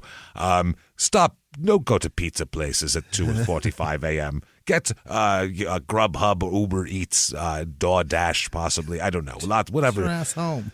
Get home. You have a daughter who weighs like 4 pounds right now. You need to go take care of her. What's wrong with you, sir? And I have to go now. I don't have time for everyone, obviously. Come on, I've given you enough of my time. Poof. And in a cloud of clouds. And omnipotent clouds. Omnipotence and halos. He's gone. And JR is very confused. He tried to throw his phone across the street. He was so confused and it didn't work. So police, he has to turn himself in. He's to police. He's released with a summons to appear. The resolution is he is going to accept a deal to settle. He's going to plead guilty to criminal mischief, which is a Class A misdemeanor, carries a maximum penalty of 1 year in jail as well. But they work something out, and they work out a deal here where he has to, this is a big one, you, sir, may fuck off $600 in restitution for the phone. My, yeah. Just to buy him a new phone. That's it. iPhone, yeah. He had a 2-year-old iPhone. $600 we'll give you. So, September 2018, NBA threatened to fine him if he appeared in a game without covering up the Supreme logo he tattooed on his fucking leg. Oh, he did that? On his calf. I guess he was a model for them at one point because that was one of the sponsors. So he tattooed the logo, and they said, you have to do it. He resisted, but then the Players Association said, that's one of the things that's, what are you gonna do, hey, man? You're not a NASCAR. You're fucking with dollars now, so this is about sponsorships. Sorry, dude. You got to cover it, so he covered it up. There you go. 2018-19, he's on the Cavs still. This year, LeBron goes away. Yeah. And they're 19-63. Ouch, Jesus Christ, really? You can talk all the shit people want about getting swept in the finals. Yeah. Without him, they're 19-63. That's ugly. From going to the finals to holy shit, even if you reverse this record, that'd be a great record. This is terrible. 19-63, fucking not good. And this year he only plays in 11 games. Starts for but he does make for 11 games. He makes $14,720,000. Oh, more than $1 million a game. That's unbelievable. That's unfucking believable. And then after the season, July 15th, 2019, he's waived by the Cavaliers. Yeah, so because you can't do that. They're like, holy shit. I mean, it's not like you have to. He's not hurting or anything. Right. Yeah. I mean, he's made a lot of money. He's he's very famous now. I mean, I don't feel bad for him, Jimmy. No. But who I do feel bad for, oh my God, Earl Smith. Earl Smith, Director of North American Vehicle Testing at Link Engineering Company. Well, tell him how to use them. That's why I had to pick him. I'm like, my God, is that what he's doing? Is he testing cars? If you fucking jam through a stop sign and plow into a Jaguar, how will it react? Is he working? Is that what it is? Here's Earl Smith again, computer science student at Bronx Community College in New York. Earl Smith, Senior Managing Director, Head of Strategic Investments Group at Capital One in Bethesda. Earl Smith, Director of Engineering at Marriott International. And Earl Smith, Director of Construction at Powdry School District in Fort Collins, Colorado. Don't know. 2019-20, he goes to the Lakers. The Lakers signed him because where did LeBron go? Yeah, he did. Said, you want to sign my little buddy? And they said, sure, we'll sign your little buddy. Wow.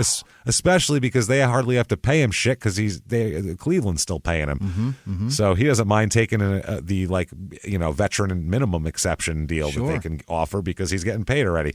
So this year, the Lakers, 2019-20, they're 52-19. They beat the Blazers in the first round, Rockets in the second round, Nuggets in the third round. Those are all 5-game series. So they go all the way to play Miami in the finals and beat them in 6 as well. So he gets his second NBA championship. You have to be shitting me. Absolutely. This is, let's see here. They that year, he plays in 6 games. 6 games, starts 0, 2.8 points a game, has a ring, though. That's awesome. I want that career. This is great. This is even better. This is like Robin, who doesn't even have to go out with Batman. Batman's like, there's crime, and Robin's like, I'm watching something right now. And Batman's like, I'll be back later. I'll bring home Taco Bell. The and Robin's like, on. He's hot. Cool, bro. Robin's like, be careful. And just hears the door slam and the Batmobile fire up. He's got microwavable popcorn going. He comes home with bags of Taco Bell. Robin's like falling asleep on the couch with drool coming out of his mouth. So he makes $1,456,667 from the Cavs. Yeah, that's from the Cavs. Dream. What a and dream. then another $289,803 from the Lakers as well. Oh, June 2020. This is a video. You can watch it anytime you like. It is hilarious. This was during the George Floyd protests. Somebody broke a window in his car. The protests weren't even near where he was, but somebody had spilled over and broke a window in his car. The person who did it is a little tiny blonde person. Yeah. And they're like a short person with blonde, puffy hair, and he beats the living shit out of this person on video, and he is just this person's on the ground covered up, and he's just measuring and kicking this person in the head. Pow, pow. Then they get up, and he like pops him again, and this person is tough, man. They ran off like their life depended on it, which it might have at that moment, because he looked like he was going to kill him. So yeah, he beat him like he was jumping him into the blood. So. Holy fucking shit. Well, would you like to hear him describe what happened? Yeah, I would. JR said, one of these little motherfucking white boys didn't know where he was going and broke my fucking window in my truck. This is a residential area. There wasn't no stores over here. None of that shit. Broke my window. I chased him down and whooped his ass. So if the footage come out and y'all see it, I chased him down and whooped his ass. He broke my window. This ain't no hate crime. I ain't got no problem with nobody who ain't got no problem with me. There's a problem with the motherfucking system. That's it. This motherfucker broke my window and I whooped his ass. He said, don't care what he was, broke my fucking window, has nothing to do with anything. Leave me the fuck alone. Didn't say anything about why I'm out in New York. He said nothing, broke my window. That's it. Fuck that. Then later on he says, maybe I was a little hasty. He says, maybe a little out of line. He says, granted, if he would have seen me and seen somebody outside the car or outside the house or whatever, do I think he would have broke it? Absolutely not. Right. So he says it was just a random act of stupidness, and I give him that. But that ass whooping was a random act of stupidness on my behalf. And I give him that. Yeah. I give him that too. He said, when it happened, I seen red. Then when I finally snapped, I'm still disappointed in myself. For me, I'm 34 years old. I have 4 little girls at home. I don't want that image, regardless of the fact of whether it was right or wrong. I don't want them to have that image of their dad being capable of doing that and doing something like that. He then says, quote, I was trying to go Bones Jones or Anderson Silva on him, I guess. Law enforcement says no charge is likely because they don't know who the fuck the victim was. They haven't come forward because they broke the guy's goddamn window. So it's not like, off, yeah, he ran off like he wants to go. I'm the guy who vandalized a window. So he's it's just an even trade at that point. You broke my shit. I busted your ass. Everybody's happy. Everybody goes their separate ways. So July 1st, 2020, he signed a substitution contract with the Lakers. I don't know what the fuck that means, but either way, he was in the bubble there, and he got in trouble for the bubble stuff, the COVID bubble. Well, he had to take a video down and they made him shut down his Instagram. He said, "Oh man, they mad at me, bro. I'm gone. Just got the text. Exposing too much shit. Gotta go. My bad, my bad." He complained about everything. He said the food was shitty. He didn't have a blanket that he wanted. There was a blanket missing. He said about the food, quote, we're professional athletes and all that, but then you be over there crying about somebody can't stay healthy and their body's breaking down and all this other shit. You want a motherfucking Ferrari to run like a Ferrari because you paid for it as a Ferrari, but you keep gassing it up with Chrysler shit. With Chrysler shit. Not with 87. You're putting 87 and it's saying 93, motherfucker. What the hell? This is not, high octane. We need high octane. He said they're feeding us soup. You're gassing up your motherfucking Ferrari with some Chrysler shit, bitch. So I threw my soup at a coach. So for that season, he makes $1,456,667 from the Cavs as well. For the 21-22 season, by the way, he's retired. Yeah, here. He's done. He makes another $1,456,666 from the Cavs, bringing his career earnings to $91,486,193. Never averaged more than 15 points a game. That's unbelievable. That's something. Or did he go 18 that one year? Thank you, Uncle LeBron. That is amazing. Yeah. So what are you going to do when you're retired? You have $91 million. What would you do here, Jimmy? What do you expect him to do? What everyone would do, you start playing college golf. That's what you start doing. You enroll in North Carolina A&T and join their golf team. And that's exactly what he did. You can afford a membership. to any place on earth. No, he wants to go to school. He never went to college, so he says he wants to go to college. He's enrolled in school, and the NCAA said that he has all his eligibility. He's like Scott Bakula in Necessary Roughness. Yeah. Like he didn't. It's just sitting there, even though he's 36.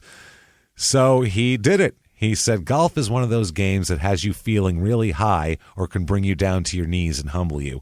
And to have that feeling and knowing all of the games pretty much in my own hands, and I don't have to worry about teammates to pass the ball and receiving passes and playing defense, I can just play my game and just have fun. Yeah. That's it. Is he trying to troll for college chicks? Is that what... I don't know what he's doing. What would be the interest of that? But he got a 4.0 average in his first semester in college. He did great. He said, I can't even describe the feeling. This is a tweet, especially when you don't think you can do it. You always hear about your disabilities. Mm-hmm. So he's sitting there. Earl Smith III, he wins Academic Athlete of the Year at North Carolina A&T University. And LeBron retweets him and says, yes, sir, at the real J.R. Smith. Proud of you, kid. Love, bro. And it's just a picture of him next to his thing. It's so fucking funny. Hilarious. Then he says, this is JR, Dr. Earl Joseph Smith III has a dope ring to it. A hell of a long way to go, but not impossible. One day at a time. # go for yours. His goal is to be a doctor. Apparently. Well, October 2021, there's the Hornets again. Okay, the Hornets. Not the New Orleans Hornets / Pelicans. Actual Hornets.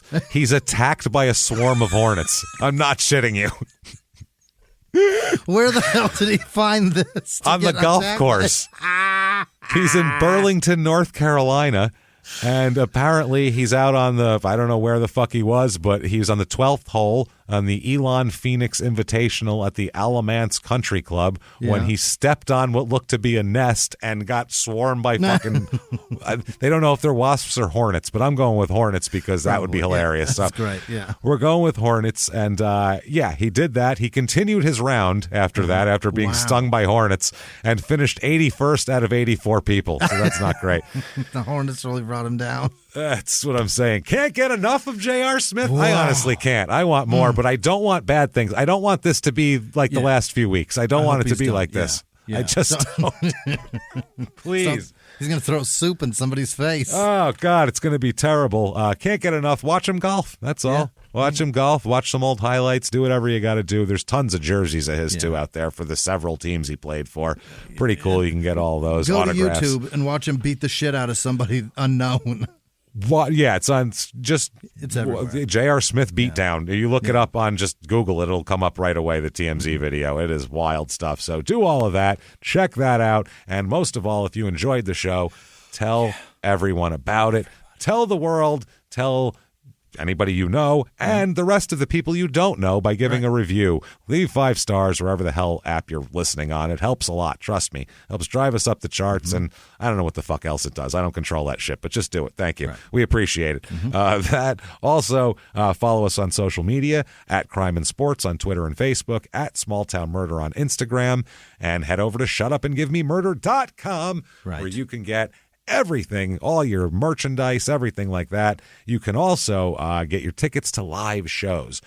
No more Crime and Sports live shows this year, but we do have Small Town Murder live shows. And if you want to go to a comedy show, fucking go to that, because we tear the asshole out of the live show crowd. Sure, yeah. Not literally. We don't pipe them. It's not a piping.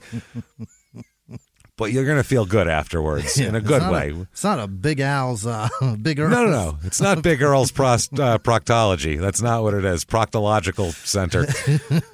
That's not it at all. So, yeah, check all that out. Come see us. It's been sold out now, I guess, for a couple days. The Pabst show in Milwaukee. It's a huge theater, but people can return their tickets. So the week of, people who forgot they have tickets will then get like an email going, hey, you're going to a show, and they're like, oh, fuck, I forgot to return those that I bought almost 3 years ago, and I don't even live in Wisconsin anymore. So I live in North Carolina now, getting attacked by hornets. So Yeah, do that. Keep checking for tickets for that day, September 10th. Then September 23rd, we're in Tampa, Florida. 2 shows at the Tampa Improv that night. Next night, the 24th of September, in Orlando at the Orlando Improv for 2 shows.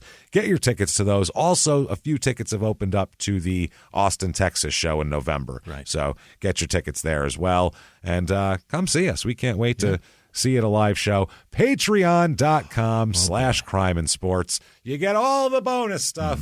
And we do bonus episodes. Again, we don't fuck around on Patreon. We give you good shit. Yeah. Anybody $5 a month or above, the price of 1 cup of coffee or above, not only are you going to get new episodes every other week, you're going to get 2 new episodes, you're also going to get the whole back catalog of over 100 episodes to binge on. Everything like that. And they even have yearly subscriptions where it's a little cheaper. And you can gift somebody a subscription as well. If you have friends over the holidays you want to hit them up with, that's a good way to do it. So do that. This week, what we're going to give you is we're going to do number 1 for Crime and Sports, Sex Scandals Part 2. Wrap it up. Wrap it up. The Duke fuck list was too much. It was too much to swallow, as this young lady told us. It was just too much. Yeah. Some of these young men were. So we're going to talk about that. We're going to talk about the soccer player who banged his sister-in-law for years and wrote poems to his girlfriend that got read out in court, and they're really embarrassing and hilarious.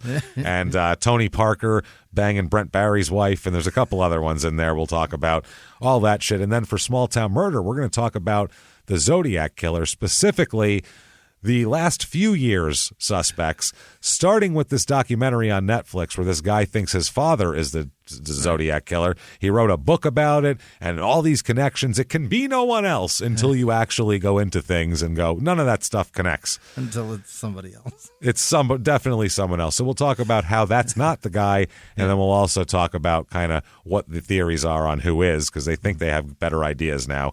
We'll get into all that with the Zodiac Killer. That's patreon.com/crimeinsports is where you get all of that. And you're going to get a shout out. As a matter of fact, Jimmy, I need you to hit me with the names of the most wonderful goddamn people in the world who would never, ever, ever, ever, ever, ever, ever ask us if they were looking to get some pipe. Jimmy, hit me with those names right now. This week's executive producers are Kelsey Baird. Happy birthday, P.S. Zach birthday. Leonard, Yeti Shetty in Canada, Gabriel Abel Marquez, Travis McGuigan, I think, Crystal Gotthard. It's got to be Gothard, right?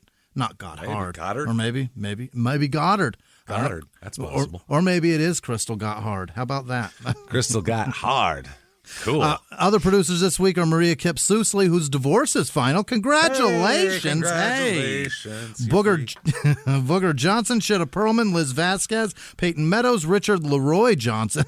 He wanted us to put in the Leroy part because Richard Johnson is filthy. Alex Hooper, Tanya Willis, Joe Settle in Portugal, Jason Gillis. Happy hour checking in from Point Blank, Texas. That has got to be changed. That should not be a town name, just like Gun There's Barrel. nothing Arizona. No, Point Blank is terrible. I hate that so bad. much. Erica Tavecchio, Rachel Gere, I think Gere maybe, Janice Hill, Corporal Carl Kirshner wants a mind your own business sign. He went camping and everybody has like little inviting signs for their camp spots, and he wants one to tell people go the fuck away.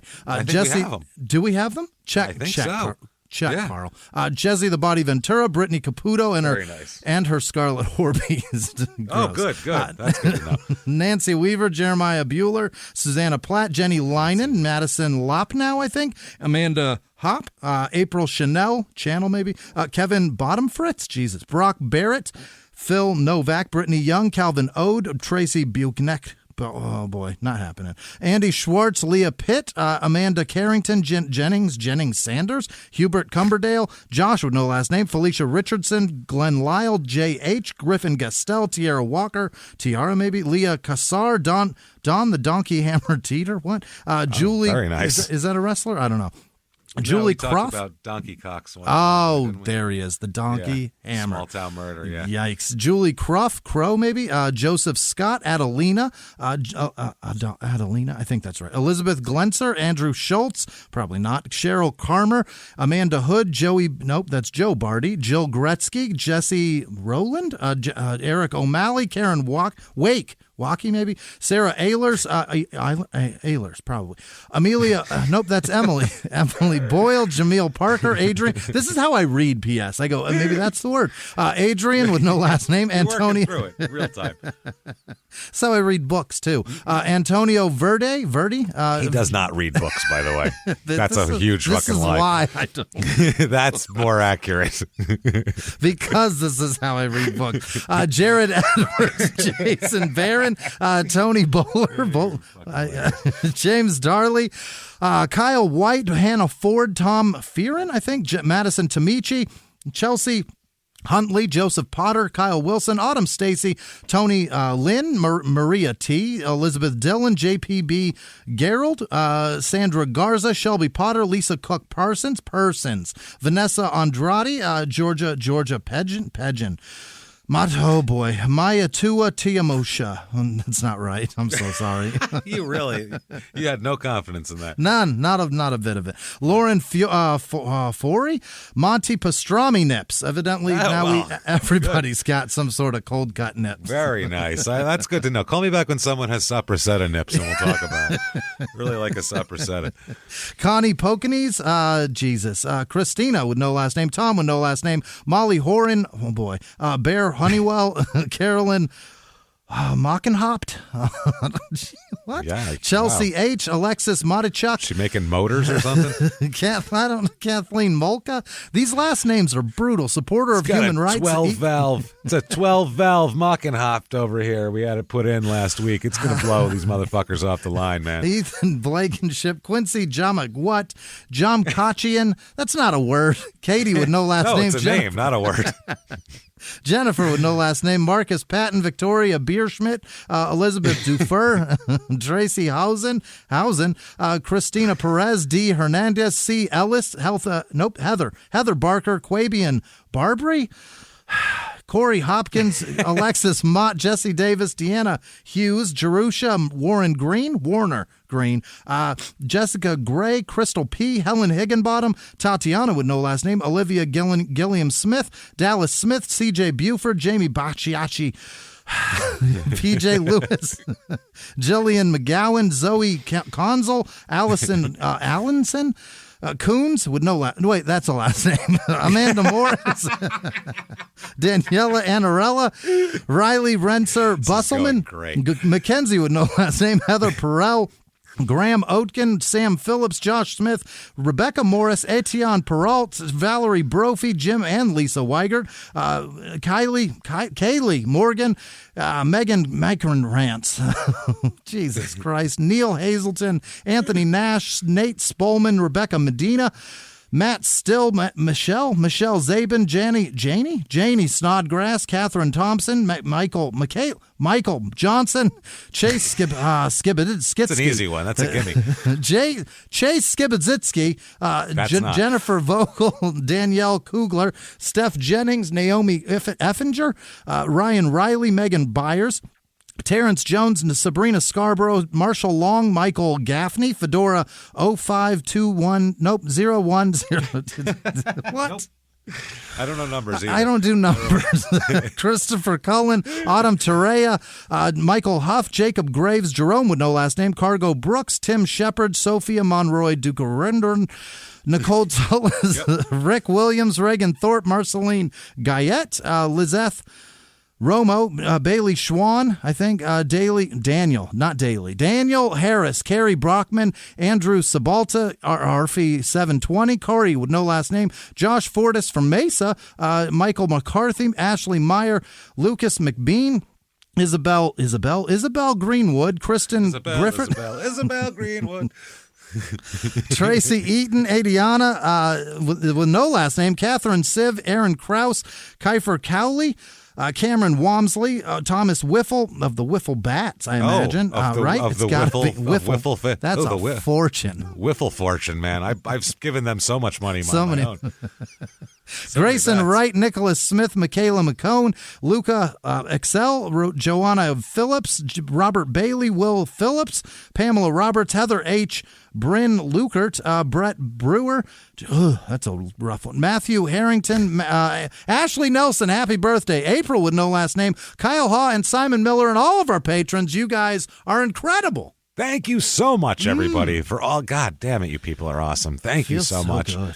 By the way, I just pictured with the soup again. I pictured JR eating the soup while wearing like a cardigan that's a size too big for him, like a nice comfy sweater. Nice baggy one, yeah. And he has like a book out, and then somehow a man makes a man, and he's like, fuck you, and throws soup at him. It's just, I don't see how that goes from one. Soup is such a calm meal to eat. Yeah. It's not a throwing food. No. You know what I mean? You throw a churro at somebody. Right. You don't throw soup. You throw a burrito. You throw a fuck there. Take that. So why only Mexican food? You only throw Mexican food at people. You only throw tostadas. They're like a Frisbee. Hand food, like a sandwich is okay. Either way, thank you so much. If you want to follow us on social media, the two of us here, very easy. Head over to shutupandgivememurder.com. There is links to everything, including our social media, or just Google search Crime and Sports Podcast Hosts. We're the only fucking ones. Yeah. That said, thank you so much for joining us. We can't wait. Live from the Crime and Sports Studios. We will see you next week. Let's go make some soup. Bye.